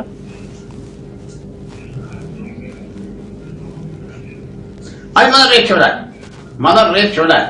ఇప్పుడు మీకు చిన్న విషయం చెప్తున్నా, ఎక్కడున్నా మైగ్రెంట్ లేబర్ నడవద్దు, ఆగండి, వెళ్ళొద్దు అని పొద్దున్న అన్నారు ఆయన ఒక మెసేజ్. ఒక 10,000 బస్సులు ఉన్నాయి, యూపీ బస్సులు, స్టేట్ బస్సులు పంపించి పికప్ చేయలే, యాక్షన్ లేదు కదా. నేను చెప్పేది ఏంటి, ప్రమాదం జరుగుతుంది, ప్రమాదాన్ని ఆఫ్ చేయాలి, యాక్షన్ లేదు. యాక్షన్ చేయటం రాదా? లేకపోతే ఇండస్ట్రీకి హెల్ప్ చేయడానికి, క్యాపిటలిస్ట్ కి హెల్ప్ చేయడానికి అయినా? అవును, ఇండస్ట్రీ కావాలి, క్యాపిటల్ కావాలి, లేకపోతే ఎవరికి ఏమి ఉండదు. కానీ స్మాల్ ప్రింట్స్ చూసే వరకు ఇది ఎంతవరకు మైగ్రెంట్ లేబరర్ కి, పేదవాళ్ళకి క్యాష్ బెనిఫిట్ గా వెళ్తాది అది మనం చూడాలి. అది కొద్దిగా ఇంప్రూవ్మెంట్ ఉంటుంది అని నేను అనుకుంటున్నాను. ఎందుకంటే తీవ్రమైన విమర్శలు వచ్చినాయి దేశం అంతా. ఆ టెలివిజన్ సెట్స్, న్యూస్ పేపర్స్ చదవగానే ఫెయిలియర్ అయిపోయిన లాక్డౌన్ అనే పరిస్థితి కూడా వచ్చింది కాబట్టి చేస్తారు. తర్వాత ఇంకో చిన్న మాట, స్టేట్స్ కి అప్పచెప్తారు లాక్డౌన్ అని మనం అనుకున్నాం కదా ఆయన స్పీచ్ ముందల. అవును. సో అదే ఆయన చేస్తున్నారు. నా 4th లాక్డౌన్ రాష్ట్రాలకి వాళ్ళు ఇష్టం వచ్చినట్టుగా ప్లాన్లు చేసుకోవచ్చు అని అనటం కూడా అదే మనం విన్నాం. రైట్. ముఖ్యంగా ఇన్ఫ్రాస్ట్రక్చర్ పుల్లారావు గారు, ఇన్ఫ్రాస్ట్రక్చర్ గురించి మాట్లాడుకుందాం. మనతో పాటు డిబేట్ లో నాగార్జున రెడ్డి గారు జాయిన్ అయ్యారు. నాగార్జున రెడ్డి గారు ఎకనామిక్ ఎక్స్పర్ట్, ఆయన కూడా జాయిన్ అయ్యారు. నాగార్జున రెడ్డి గారు, సో ఏంటి 20 లక్షల కోట్ల ఆర్థిక ప్యాకేజ్ అయితే 2020 అన్నారు, 20 లక్షల కోట్ల ఆర్థిక ప్యాకేజీ అని ప్రాథమిక్ గా ప్రధానమంత్రి చెప్పారు. అన్ని రంగాలకి ఇది చేరుతుంది అని ఒక మాట చెప్పారు. బట్ ఎంతవరకు అవకాశం, ఏ రంగాలకి ఎక్కువ చేరే అవకాశం ఉంటుంది? ఇంకొక డౌట్ ఏంటంటే, ఇంత కోట్ల మంది భారతీయులకి, ఇంతమంది కష్టాల్లో ఇప్పుడు ఉన్న వాళ్ళకి ఈ ప్యాకేజ్ సరిపోతుందా? దాన్ని ఏ రకంగా పంచుతారు అనేది. రైట్, మీరు చాలా చక్కటి ప్రశ్న అడిగారండి. బేసికల్ గా 3 ఇష్యూస్ అడుగుతున్నారు మీరు. Bit volume please. 2020 20 లక్షల కోట్లు ఎతిప్రాసల ప్రాకులాట, పాయింట్ నెంబర్ 1. సెకండ్ థింగ్, 135 కోట్ల పాపులేషన్ ఉన్న భారతదేశానికి ఇది సరిపోతుందా? Second point. దీన్ని ఎలా ఇంప్లిమెంట్ చేస్తారు, ఎలా చేరుతుంది? ఈ 3 కదా. Let me tell you very frankly అండి, ఐ థింక్ ఎవరైనా తీసుకుంటుంది రోషన్, మన ఎవరు, రిషి గారా? నేను ఋషినే మాట్లాడుతున్నా. రిషి గారు, good evening. Good evening. Thank you for giving an opportunity. ఈ టైంలో మీరు కాల్ చేయడము, అందులో మీరు ఉండడము, right time on the right topic, no doubt about that. Okay, ఇందులో ఫస్ట్ థింగ్ ఏంటంటేనండి, సరే ఫస్ట్ ఏదో 20 లక్షల కోట్లు అన్నాడు ఆయన, 2020 అనేది తీసాడు, ఏదో ఎది ప్రాసెస్ అంతకంటే ఏం లేదు. యాక్చువల్ గా ఇంచుమించుగా more than a month back అండి రిషి గారు, వేరే టీవీ ఛానల్స్ వాళ్ళు అడిగినప్పుడు కూడా చెప్పాను నేను. ఇప్పుడు లాక్డౌన్ పీరియడ్ ఉన్నప్పటికీ కూడాను, కరోనా పేరుతోటి లాక్డౌన్ ఉన్నప్పటికీ కూడాను, ఈ కూలీల మీద డైలీ లేబరర్స్ ఎవరైతే ఉన్నారో దేశవ్యాప్తంగా ఇంచుమించుగా 30-40 కోట్ల మంది డైలీ లేబరర్స్ ఎవరైతే ఉన్నారో, ఎస్పెషల్లీ ఉత్తరప్రదేశ్, మధ్యప్రదేశ్, జార్ఖండ్ ఇలాంటి ప్లేసెస్ నుంచి ఆంధ్రప్రదేశ్ వచ్చి వర్క్ చేస్తున్నటువంటి వాళ్ళు, శ్రీకాకుళం దగ్గర నుంచి అనంతపురం నుంచి కూడాను హైదరాబాద్ లో వచ్చి వర్క్ చేసేటువంటి వాళ్ళు, డిఫరెంట్ ప్లేసెస్ పోయినటువంటి వాళ్ళు అండి. ఇంచుమించు ఒక 30-40 కోట్ల మంది ప్రజలు ఉంటారండి. అంటే 30-40 కోట్ల మంది ప్రజలను నేను ఎందుకు చెప్తున్నానంటే, యాక్చువల్ గా 30-40 crores ఆఫ్ పీపుల్ కాదండి, అది యాక్చువల్ గా నెంబర్ ఆఫ్ పీపుల్ అనమాట. యాక్చువల్ గా కుటుంబాలు కనుక లెక్క తీస్తే ఒక 10 కోట్ల కుటుంబాలు ఉంటాయండి. ఆ 10 కోట్ల కుటుంబాలు కూడా దేశవ్యాప్తంగా డిఫరెంట్ ప్లేసెస్ లో స్ప్రెడ్ అయి ఉంటారు. అందులో హైదరాబాదు, బెంగళూరు, పూనా, బాంబే, ఢిల్లీ, నోయిడా, గుర్గాను ఇలాంటి ప్లేసెస్ లో బాగా ఎక్కువ అండి రిషి గారు. ఇప్పుడు వాళ్ళందరూ కూడా లాక్డౌన్ మనకు ఏమైందంటే ఎక్కడో అక్కడే ఆగిపోయారు. మరి వాళ్ళందరికీ కూడా డైలీ వేజెస్ మీద బతికేటువంటి వాళ్ళు. మనకు కూడా తెలుసు కదండి, ఇప్పుడు సంతగుట్ట సర్కిల్ దగ్గర పొద్దున్నే 7 గంటలకు చూస్తే కనీసం 400 మంది కనపడతారు.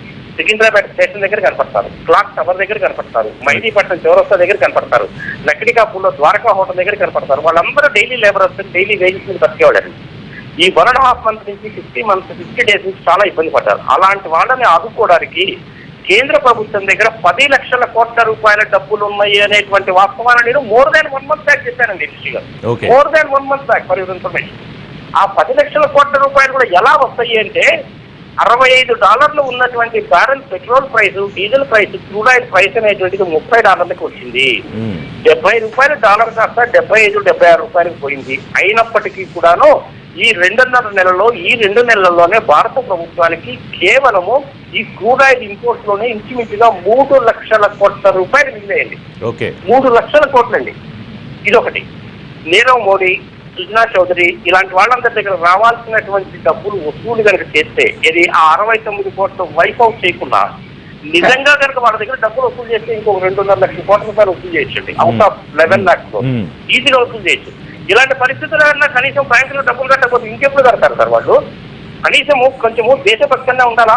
Safety, security, sovereignty, integrity, development ని దేశాన్ని గుర్తుపెట్టుకొని కనీసం ఇప్పుడైనా కడదాము. ఇంతకుముందు కట్టకపోతే కట్టకపోయాము, దేశాన్ని రక్షించుకోవాలి. ఈ దేశం నాకు చదువు ఇచ్చింది, ఆరోగ్యం ఇచ్చింది, నీళ్లు ఇచ్చింది, తిరగడానికి కారు ఇచ్చింది, ఫ్లైట్ ఇచ్చింది అన్నటువంటి కనీస ధర్మంతో ఇచ్చినా కానీ 2.5 లక్షల కోట్లు వస్తాయండి వాళ్ళ దగ్గర. ఈజీగా పే చేసుకోండి. సో అదొక 3, ఇది ఒక 2.5 అంటే 5.5 లక్షల కోట్లు అయిపోతుంది. గవర్నమెంట్ ఎక్స్పెండిచర్ కనుక సేవ్ చేసుకుంటే ఇంకో 2 లక్షల కోట్లు సేవ్ చేసుకోవచ్చు. ఇలా మొత్తం 10 లక్షల కోట్ల రూపాయలు ప్రభుత్వం దగ్గర ఉన్నాయండి. ఇది నేను 1 month బ్యాక్ చెప్పానండి రిషి గారు. సో మరి ఎందుకు ఇప్పుడు మోడీ గారు అనౌన్స్ చేసిన 20 లక్షల కోట్ల రూపాయలు అనేటువంటిది చాలా మంచిది, ఆహ్వానించదగ్గది. ఓకే, అది అందరికీ చేరుతుందా చేరదా అనేటువంటిది ఇది $1 బిలియన్ క్వశ్చన్. కానీ అందరికీ చేరాలని నేను కోరుకుంటున్నాను, మనసా వాచ కర్మణ, మీ ద్వారా, మీ టీవీ ద్వారా. ఇది కూడా పాజిబుల్ అండి, వెరీ వెల్ పాజిబుల్. ఎప్పుడో 4 సంవత్సరాల కింద TV9 లో ఒకసారి నన్ను దీప్తి వాజ్పేయి అడిగినప్పుడు చెప్పారండి, నేను 25 కోట్ల జన్ధన్ అకౌంట్స్ ఉన్నాయని. ఇప్పుడు ఆ 25 కోట్ల జన్ధన్ అకౌంట్ కనుక ట్రాన్స్ఫర్ కనుక చేస్తే వాళ్ళు చాలా దింపుకుంటారు. సో అంటే ఇప్పుడు మీరు అనేది కాదు 20 లక్షల కోట్లు కాదు, ఇప్పుడు అర్థమైంది ఏంటంటే మనకి 20 లక్షల కోట్లు లంసమ్ గా రేపేమి ఇదిగో పలానా దానికి పలానా అని ప్రకటించేస్తారు అని అనుకోవడానికి లేదు.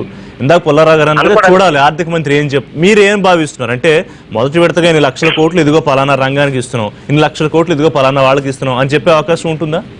అలా ఎన్ని దశల్లో ఉండొచ్చు? అది దశలు మొత్తం 3 దశల్లో ఉంటుందండి నాకు తెలిసినంత వరకు ఋషి గారు. ఇందులో మొదటి దశ ఏంటంటే అగ్రికల్చరల్ లేబరర్స్ ఎవరైతే ఉన్నారో, భూస్వాములు అనేటువంటి వాళ్ళు ఎవరైతే ఉన్నారో, అంటే 2 ఎకరాలు 3 ఎకరాలు 4 ఎకరాలు 5 ఎకరాలు భూములు ఉన్నటువంటి వాళ్ళు ఎవరైతే ఉన్నారో ఆధార్ కార్డు బేసిస్ మీద వాళ్ళకి కొంతవరకు సహాయం చేస్తారండి. అలాగే రైతు కూలీలు ఎవరైతే ఆధార్ కార్డు ఉందో ఆ ఆధార్ కార్డు ఉన్న రైతు కూలీలకు కూడాను 5,000, 10,000, 2,000, 3,000 డైరెక్ట్ గా వాళ్ళ అకౌంట్ ట్రాన్స్ఫర్ చేసేస్తారండి. It is very well possible, ఎందుకంటే ఆధార్ కార్డు అందరి దగ్గర ఉన్నాయి కాబట్టి. అలాగే చిన్న వ్యాపారాలు చేసుకునేటువంటి వాళ్ళకు కూడా ఇవాళ రేపు ఆధార్ కార్డులు ఉన్నాయండి. ఫర్ ఎగ్జాంపుల్ హైదరాబాద్ లోనే రోడ్డు మీదనే పూలు అమ్ముకునేవాడు ఉంటాడు, పళ్ళు అమ్ముకునేవాడు ఉంటాడు, టీ పెట్టుకునే వాడు ఉంటాడు, హార్టిక్ అమ్ముకునే వాడు ఉంటాడు, ఇట్లాంటి వాళ్ళందరూ ఉంటారు. వాళ్ళందరికీ ఆధార్ కార్డు ఉన్నాయి. ఎవరికైతే ఆధార్ కార్డు ఉందో, ఎవరికైతే పాన్ కార్డు లేదో, ఎవరికైతే కారు స్కూటర్ లాంటివి లేవో, కేవలం ఆధార్ కార్డు మాత్రమే ఉంది, ఇంకా ఏమీ లేదో వాళ్ళందరికీ బ్యాంక్ అకౌంట్ కనుకుంటే ఆధార్ కార్డు ద్వారా ట్రాన్స్ఫర్ చేస్తారు. లేదా స్టేట్ గవర్నమెంట్ కి కొంత అమౌంట్ ఇచ్చేదన్ను ఇలాంటి వాళ్ళు మీరు ఎవరు ఉన్నారేమో చూడండి అంటే స్టేట్ గవర్నమెంట్ కి ట్రాన్స్ఫర్ చేస్తారండి. 2 ఉంటుందండి, మిక్స్ ఆఫ్ బోత్. అంటే అప్పుడు బహుశా మీరు చెప్పిన పాయింట్ లో 2 కలిసి వస్తాయేమో. అంటే రాష్ట్రాలు ఎప్పటి నుంచో మాకు ఆర్థికంగా కొంత వెసులుబాటు కల్పించండి, మేము చేస్తున్నాం, మా చేతులు ఖాళీ అయిపోయాయని అడుగుతున్న దానికి సమాధానం చెప్పినట్టు అవుతుంది, వాళ్ళకి ఆర్థికంగా సాయం చేసినట్టు అవుతుంది. బహుశా ఆ 2 కలిసి వస్తాయి మీరు చెప్పిన పాయింట్ ప్రకారం. రెండు కలిసి వస్తాయి. ఇటు స్టేట్ గవర్నమెంట్ కి బెనిఫిట్, అటు సెంట్రల్ గవర్నమెంట్ కి ఎలక్షన్స్ లో కానీ ఇంకొక దగ్గర కానీ మీరు చేసామని ఎవరికి వాళ్ళు చెప్పుకోవడానికి పనికి వస్తుంది, ప్రజలకి అందుతుంది. మీరు ఒక్క క్యాలిక్యులేషన్ చేసి చూడండి ఋషి గారు, 135 కోట్ల పాపులేషన్ లో ఇంచుమించుగా 20% పిల్లలు ఉన్నారు నేను అనుకుంటే ఇంచుమించుగా మీకు అక్కడే ఏమైపోతుంది, ఒక 27 కోట్ల 30 కోట్ల మంది ప్రజలు పోయారా? 100 కోట్లు. మిగిలినటువంటి 100 కోట్లే కదా ఉంటారు. ఈ 100 కోట్లలో ఏంటంటే మన భారతదేశంలో ఎప్పటి నుంచో అనుకుంటారంటే 65% గ్రామీణ ప్రాంతాల్లో ఉంటారు, వ్యవసాయం మీద ఆధారపడతారు. ఇవన్నీ తీసేయండి, స్వామినాథన్ కమిటీ రిపోర్ట్ ఇవన్నీ మనం వద్దిప్పుడు. ఓల్డ్ ఏజ్ లో ఉన్నటువంటి పీపుల్ 10% ఉన్నారంటే ఇంకొక 13 కోట్లు మీకు అక్కడ పోయారు. ఇంకొక 30, అదొక 13 అంటే 43 కోట్ల మంది మీకు అక్కడే పోయారు. సో 135లో 43 కోట్ల మంది పోతే మిగిలినటువంటి వాళ్ళు ఉంటారు. దాన్ని మీరు డివైడెడ్ బై 4 వేసుకుంటే నెంబర్ ఆఫ్ కుటుంబాలు వస్తాయండి. ఏది అప్రాక్సిమేట్లీ ఒక 20,000 కుటుంబాలు, 20 కోట్ల కుటుంబాలు వస్తాయి. ఈ 20,000 కుటుంబాలకు కూడా ఆధార్ కార్డు ఉన్నాయండి ఆల్మోస్ట్ అందరికీ. 20 కోట్ల డివిజన్ అనేటువంటిది ఈ విధంగా వెళ్తుంది అనమాట. రైట్. సో మోస్ట్ ప్రాబబ్లీ అందరూ బెనిఫిట్ పొందుతారు. Let me come to the second point అండి. ఇప్పుడు ఏమవుతుందంటే స్మాల్ స్కేల్ ఇండస్ట్రీస్, కుటీర పరిశ్రమలు, ఎస్ఎంఎస్ ఈ సెగ్మెంట్స్ లో ఉన్నాయి. అంటే అది ఇండస్ట్రీస్కి వెళ్తుంది అనమాట. ఆ ఇండస్ట్రీస్ లో మెజారిటీ ఆఫ్ పీపుల్ ఎవరు ఉంటారండి? బోర్డ్ ఆఫ్ డైరెక్టర్స్ అన్నా ఉంటారు, పార్ట్నర్స్ అన్నా ఉంటారు. ఆ ఇండస్ట్రీకి ఇస్తారు. ఆ ఇండస్ట్రీకి ఇచ్చినప్పుడు ఎలా ఇస్తారంటేనండి ఋషి గారు, వాళ్ళకి నువ్వు ఇప్పుడు వర్కింగ్ క్యాపిటల్ 10 లక్షలు తీసుకున్నావు, దాని మీద నువ్వు 12% అనేది ఇంట్రెస్ట్ కడుతున్నావు. ఇక మీదట ఏమవుతుందంటే ఈ ఆర్థిక ప్యాకేజ్ లో నువ్వు తీసుకున్నటువంటి 10 లక్షల లోన్ మీద 7% ఇంట్రెస్ట్ కట్టు అంటారండి. అంటే ఆ 5% ఇంట్రెస్ట్ అనేటువంటి బెనిఫిట్ అనేటువంటిది ఆ ఇండస్ట్రీకి ఇస్తారు. అని అది ఆ ఇండస్ట్రియల్ ఇస్తా వర్కర్ కి పాస్ ఆన్ చేయడండి. అది ఆ ఇండస్ట్రియల్ ఇస్తూ దాన్ని వర్కర్ కి పాస్ ఆన్ చేయడండి. ఆయన ఎంజాయ్ చేస్తాడు కానీ వర్కర్స్ కి మనకు పాస్ ఆన్ చేయడండి. రైట్ నాగార్జున రెడ్డి గారు. సో ఇంకా ఏ ఫేజెస్ లో ఆ హెల్ప్ వాళ్ళకి వెళ్తుందని మాట్లాడుకునే ముందు ఒకసారి లాక్డౌన్ గురించి మాట్లాడుకుందాం. పుల్లారావు గారు, లాక్డౌన్ 3.0 లాక్డౌన్ 3 ముగిసిపోతుంది మే 17కి, లాక్డౌన్ 4 భిన్నంగా ఉంటుంది. అది ఎలా ఉంటుంది అనేది మే 18కి తెలుస్తుంది అన్నారు ప్రధానమంత్రి. మై డౌట్ ఈస్, ఒక పక్కన రైళ్లు ప్రారంభం అయ్యాయి నెమ్మదిగా, బస్సులు కూడా తిప్పుకోవడానికి ఒక పక్క అంతా సిద్ధం చేసి పెట్టుకున్నారు, వైన్ షాపులు ఎలాగూ ఓపెన్ అయ్యాయి. సో రేపు మాపు విమానాలు కూడా ఓపెన్ చేస్తామని చెప్పి ఏవియేషన్ మినిస్టర్ కూడా చెప్తూ ఉన్నారు. సో ఇవన్నీ ఓపెన్ అయిపోయినప్పుడు లాక్డౌన్ 4 ఏ విధంగా పాసిబుల్ అవుతుంది అంటే పొంతన కుదరట్లేదు. Anyway you are against to lockdown first నుంచి, ఐ నో దట్. సో ఎట్లా పొంతన కుదురుతుంది?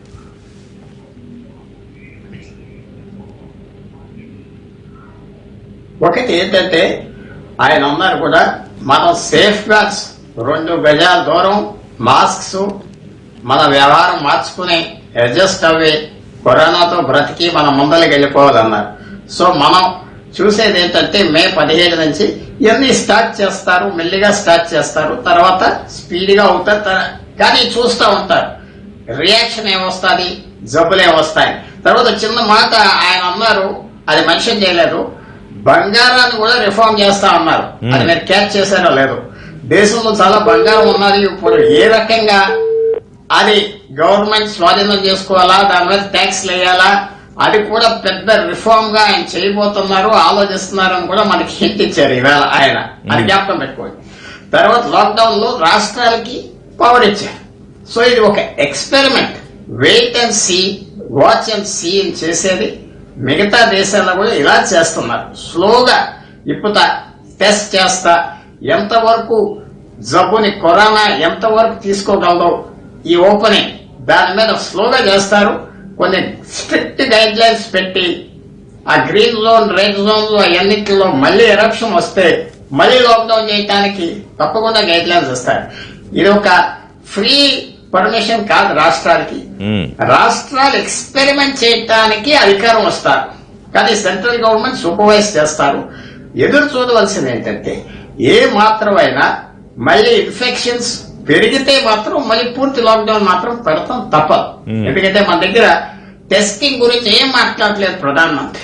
టెస్టింగ్ అనే మాటే అనలేదు. ఈ 4 దశల్లో కూడా ఎక్కడ అనలేదు. జాన్సన్ అనుకోండి, జపాన్ ఎక్కడ అనలేదు. ఎందుకంటే మన దగ్గర లేదు, అక్కడ ఫెయిల్ అయిపోయారని నేను ఛాలెంజ్ చేసి చెప్తున్నా. టెస్టింగ్ చేయడానికి గవర్నమెంట్ దగ్గర కిట్స్ లేవు. ఫిబ్రవరి 1 నుంచి ఏప్రిల్ వరకు నిశ్శబ్దంగా కూర్చున్నారు. సో అందువల్ల ఏదైతే ఆయన చేయలేరో దాని గురించి మాట్లాడలేదు. తర్వాత మనం చూడాలి ఈ డబ్బు ఎంతవరకు ఇన్వెస్ట్ చేస్తారు. ఇందాక నేను అన్నట్టుగా ఇన్ఫ్రాస్ట్రక్చర్ మీద చేస్తారు. తర్వాత లాక్డౌన్ గురించి మళ్ళీ వస్తే ఎక్స్పెరిమెంటల్ గా చేస్తారు. ఒక రూల్ ఉండదు, బ్రాడ్ గైడ్ లైన్స్ ఉంటాయి. ఇలా చేయండి, ఇలా చేయండి, ఇలా చేయండి అని. ఏ మాత్రం స్టేట్స్ ట్రైన్స్ వద్దంటే ట్రైన్లు పంపించరు, ప్లేన్లు వద్దంటే ఆఫ్ చేస్తారు. కేరళలో ఆఫ్ చేస్తారు, తమిళనాడులో ఆఫ్ చేస్తారు, బీహార్ లో ఆఫ్ చేస్తారు. రాష్ట్రాలు చెప్పిన దాన్ని బట్టి 4th లాక్డౌన్ నడుస్తుంది. అది కూడా ఎక్స్పెరిమెంట్. మే ఎండ్ తర్వాత మళ్ళీ చూస్తారు.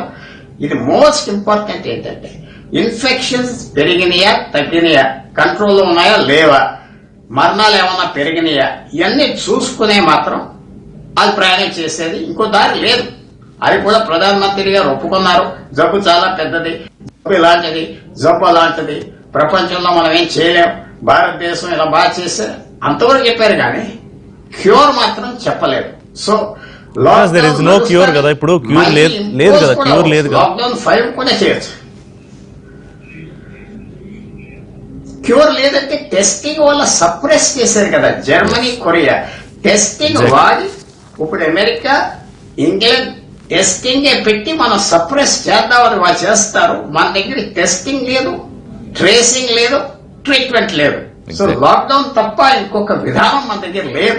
అది కూడా మీరు అండర్స్టాండ్ చేసుకోవాలి. ఇతర దేశాలు చేసేది మనం చేయలేకపోతున్నాం. అది పెద్ద లోటు అని నాకు అనిపిస్తుంది.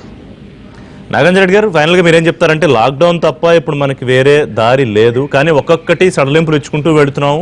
At the same time lockdown కూడా పెట్టుకోవాలి. ఎందుకంటే ఒక్కసారిగా రిలీజ్ అనగానే మనకున్న కండిషన్స్ బట్టి మన ఎవరిని తప్పట్టాలని కాదు, బట్ ఎలా బిహేవ్ చేస్తామని తెలుసు. ఇప్పటికీ సీరియస్నెస్ కొంతమందికి, ఇంకా కొంతమందికి అర్థం కాని పరిస్థితుల్లో ఏ రకంగా ఎగ్జిట్ పాలసీ ఉండాలని మీరు అనుకుంటున్నారు? లాక్డౌన్ అనేటువంటిది గ్రాడ్యువల్ గా వెచ్చివేయడం అనేటువంటిది తప్ప వేరే మార్గం లేదండి. ఇప్పుడు మార్చి 24th లాక్డౌన్ విధించడం తప్ప వేరే మార్గం లేదు. ఇప్పుడు over period of time lockdown విధించడం తప్ప వేరే మార్గం లేదు. ఓకే. అంటే ఇంకొక నెల రోజులు అండి. ఒక్కసారి ఏంటంటే రైలు కనుక రావడం మొదలయ్యి చిన్నగా మెట్రో ట్రైన్స్ కూడా బాంబేలో కనుక కనుక మొదలైతే మన ఆర్థిక వ్యవస్థ ఏంటంటే మళ్ళీ గాడి పనితే ఉంది. కరోనాను మనం జీవించాల్సిందే తప్పదు అని చెప్పిన మాట కూడా వాస్తవమే. అది నారాయణమూర్తి గారు చెప్పినా, మీరు చెప్పినా, మోడీ చెప్పినా, వరల్డ్ హెల్త్ ఆర్గనైజేషన్ చెప్పినా, ట్రంప్ చెప్పినా ఎవరో అదే చెప్తారు. వ్యాక్సిన్ అంటూ రాలేదు, స్పెసిఫిక్ గా మందులు లేదు. మనం రోగ నిరోధక శక్తిని పరుచుకొని జీవించాల్సిందే. సరే అప్పుడు కొంతమంది సీరియస్ గా వస్తుంది, ఉన్నట్టు సెక్యూరిటీ అయిపోతాయి. సెప్టెంబర్, అక్టోబర్ నుంచి ఆర్థిక వ్యవస్థ మళ్ళీ బాగానే పుంజుకుంటుంది. 30% మార్చి 2021 వచ్చేసరికి 90% ఆర్థిక వ్యవస్థ డెఫినెట్ గా పుంజుకుంటుందని నేను ఆశిస్తున్నాను. నేను చేసుకున్న క్యాల్కులేషన్ ప్రకారం అదే కరెక్ట్ అవుతుంది, కావాలని కోరుకుంటాను. నాకు వరి మర్చండి. అంటే కాంటాక్ట్ ట్రేసింగ్ అనేది చేయకపోతే ఇప్పుడు పుల్లారావు గారు చెప్పినట్టు ఓకే, మనం సడలింపులు ఇచ్చుకోవచ్చు, మళ్ళీ నార్మల్సీ కోసం ప్రయత్నం చేయొచ్చు. బట్ కాంటాక్ట్ ట్రేసింగ్ జరిగే ఐసోలేషన్ వ్యవహారం అంతా పక్కన జరగాలి కదా. బట్ అది సరిగ్గా ఎన్నిసార్లు జరగట్లేదు అనేది పుల్లారావు గారు చెప్పిన పాయింట్. ఒప్పుకుంటారా? కరెక్టేనండి, జరగడం లేదు. కానీ ఇండియాలో ఇంత మాస్ ఉన్నప్పుడు ఎవరికైనా కానీ కష్టమేనండి. ఎవరికి వాళ్ళకి సెల్ఫ్ డిస్ప్లేన్ రావాలి. కానీ ఏదో పోలీసు వాళ్ళు కొడతారనో ఇంకోటి టెస్ట్లు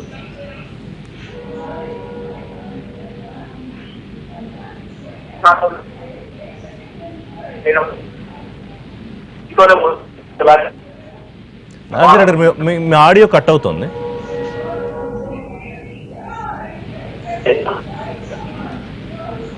నాగార్జున రెడ్డి గారు, sorry, me I think network లో కొంచెం ప్రాబ్లం ఉంది, మీ మాట సరిగ్గా రావట్లేదు.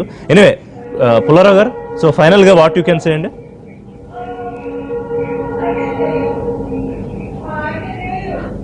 రేపు చూడాలి, ఇది నిజంగా ఏమన్నా రిలీఫ్ ఇస్తారా, నిజంగా ప్రజల మీదే బడ్జెట్ పెడతారా, లేబర్, భూమి, బంగారం మీద కొత్త పాలసీస్ తీసుకొస్తారా, లేకపోతే ఏం చేస్తారో చూడాలి. నాకు పూర్తి కాన్ఫిడెన్స్ ఏంటంటే అలా చేయరని. ఆయన చాలా కన్జర్వేటివ్ గా వెళ్తున్నారు. 6 సంవత్సరాల్లో లిబరల్ గా లేదు. ఇన్ఫ్రాస్ట్రక్చర్ మీద, ఇన్వెస్ట్మెంట్ మీదే ఆయనకి ఎక్కువ నమ్మకం. ఆన్లైన్ మీద వెళ్తారు. రేపు ఒక చిన్న మాట, మైగ్రెంట్స్ కి ఏం చేస్తారో రేపు సాయంకాలానికి మనకు తెలుస్తాయి. ఏమైనా చేస్తే మనం అందరం ఒక కొత్త లైన్ తీసుకున్నారని ఆనందపడచ్చు, లేకపోతే పాత దారి మీదే మనం వెళ్తున్నాం. The same way. Yes Nagarjuna Reddy గారు, very briefly final statement from you. So final statement is only 2 అండి. 20 లక్షల కోట్ల రూపాయలు అనేటువంటిది ఇవ్వడం బాగానే ఉంది. కానీ అది 10% ఆఫ్ జీడీపీ అని చెప్పడం అనేటువంటిది కూడా మంచిదే. అది ఎందుకు చెప్పారంటే 10% ఆఫ్ ఇండియన్ జీడీపీ అని అమెరికన్ ప్రెసిడెంట్ ట్రంప్ గారు 15% ఆఫ్ జీడీపీ అందరికీ ఇస్తున్నారని చెప్పారు. కాబట్టి జనాలు అందరికి బాగా నచ్చుతుంది. కాబట్టి మోడీ గారు మంచి మాటగారు. కాబట్టి సారీ నాగార్జున రెడ్డి గారు, మీ వాయిస్ లో వచ్చిన ప్రాబ్లం. ఎనీవే, 20 లక్షల కోట్ల ప్యాకేజీ ఏ రకంగా ఉంటుంది, దాన్ని ఏ రంగాలకు ఎంత సమర్థవంతంగా అందజేయగలుగుతారు అనేది రేపు బహుశా ఆర్థిక మంత్రి నిర్మలా సీతారామన్ మీడియాని అడ్రస్ చేస్తూ చెప్తే దాని డీటెయిల్స్ మనకు వస్తాయి. ఏదైనా పూర్తి స్థాయిలో అందరూ భరోసాతో కరోనాని ఫైట్ చేయడంలో కలెక్టివ్గా ఫైట్ చేస్తూ ముందుకెళ్లాలనే ప్రధాని పిలుపుని తీసుకోవడం, అలాగే లాక్డౌన్ 4 ఏ రకంగా ఉంటుందో చూడడం ప్రస్తుతం మన ముందున్న option. Thanks very much Pullarao గారు. థ్యాంక్ యూ నాగార్జున రెడ్డి గారు. ఇది ప్రధాని ప్రసంగానికి సంబంధించి ప్రత్యేకమైన చర్చ. మరిన్ని అప్డేట్స్ కోసం కీప్ వాచింగ్ ఎన్టీవీ.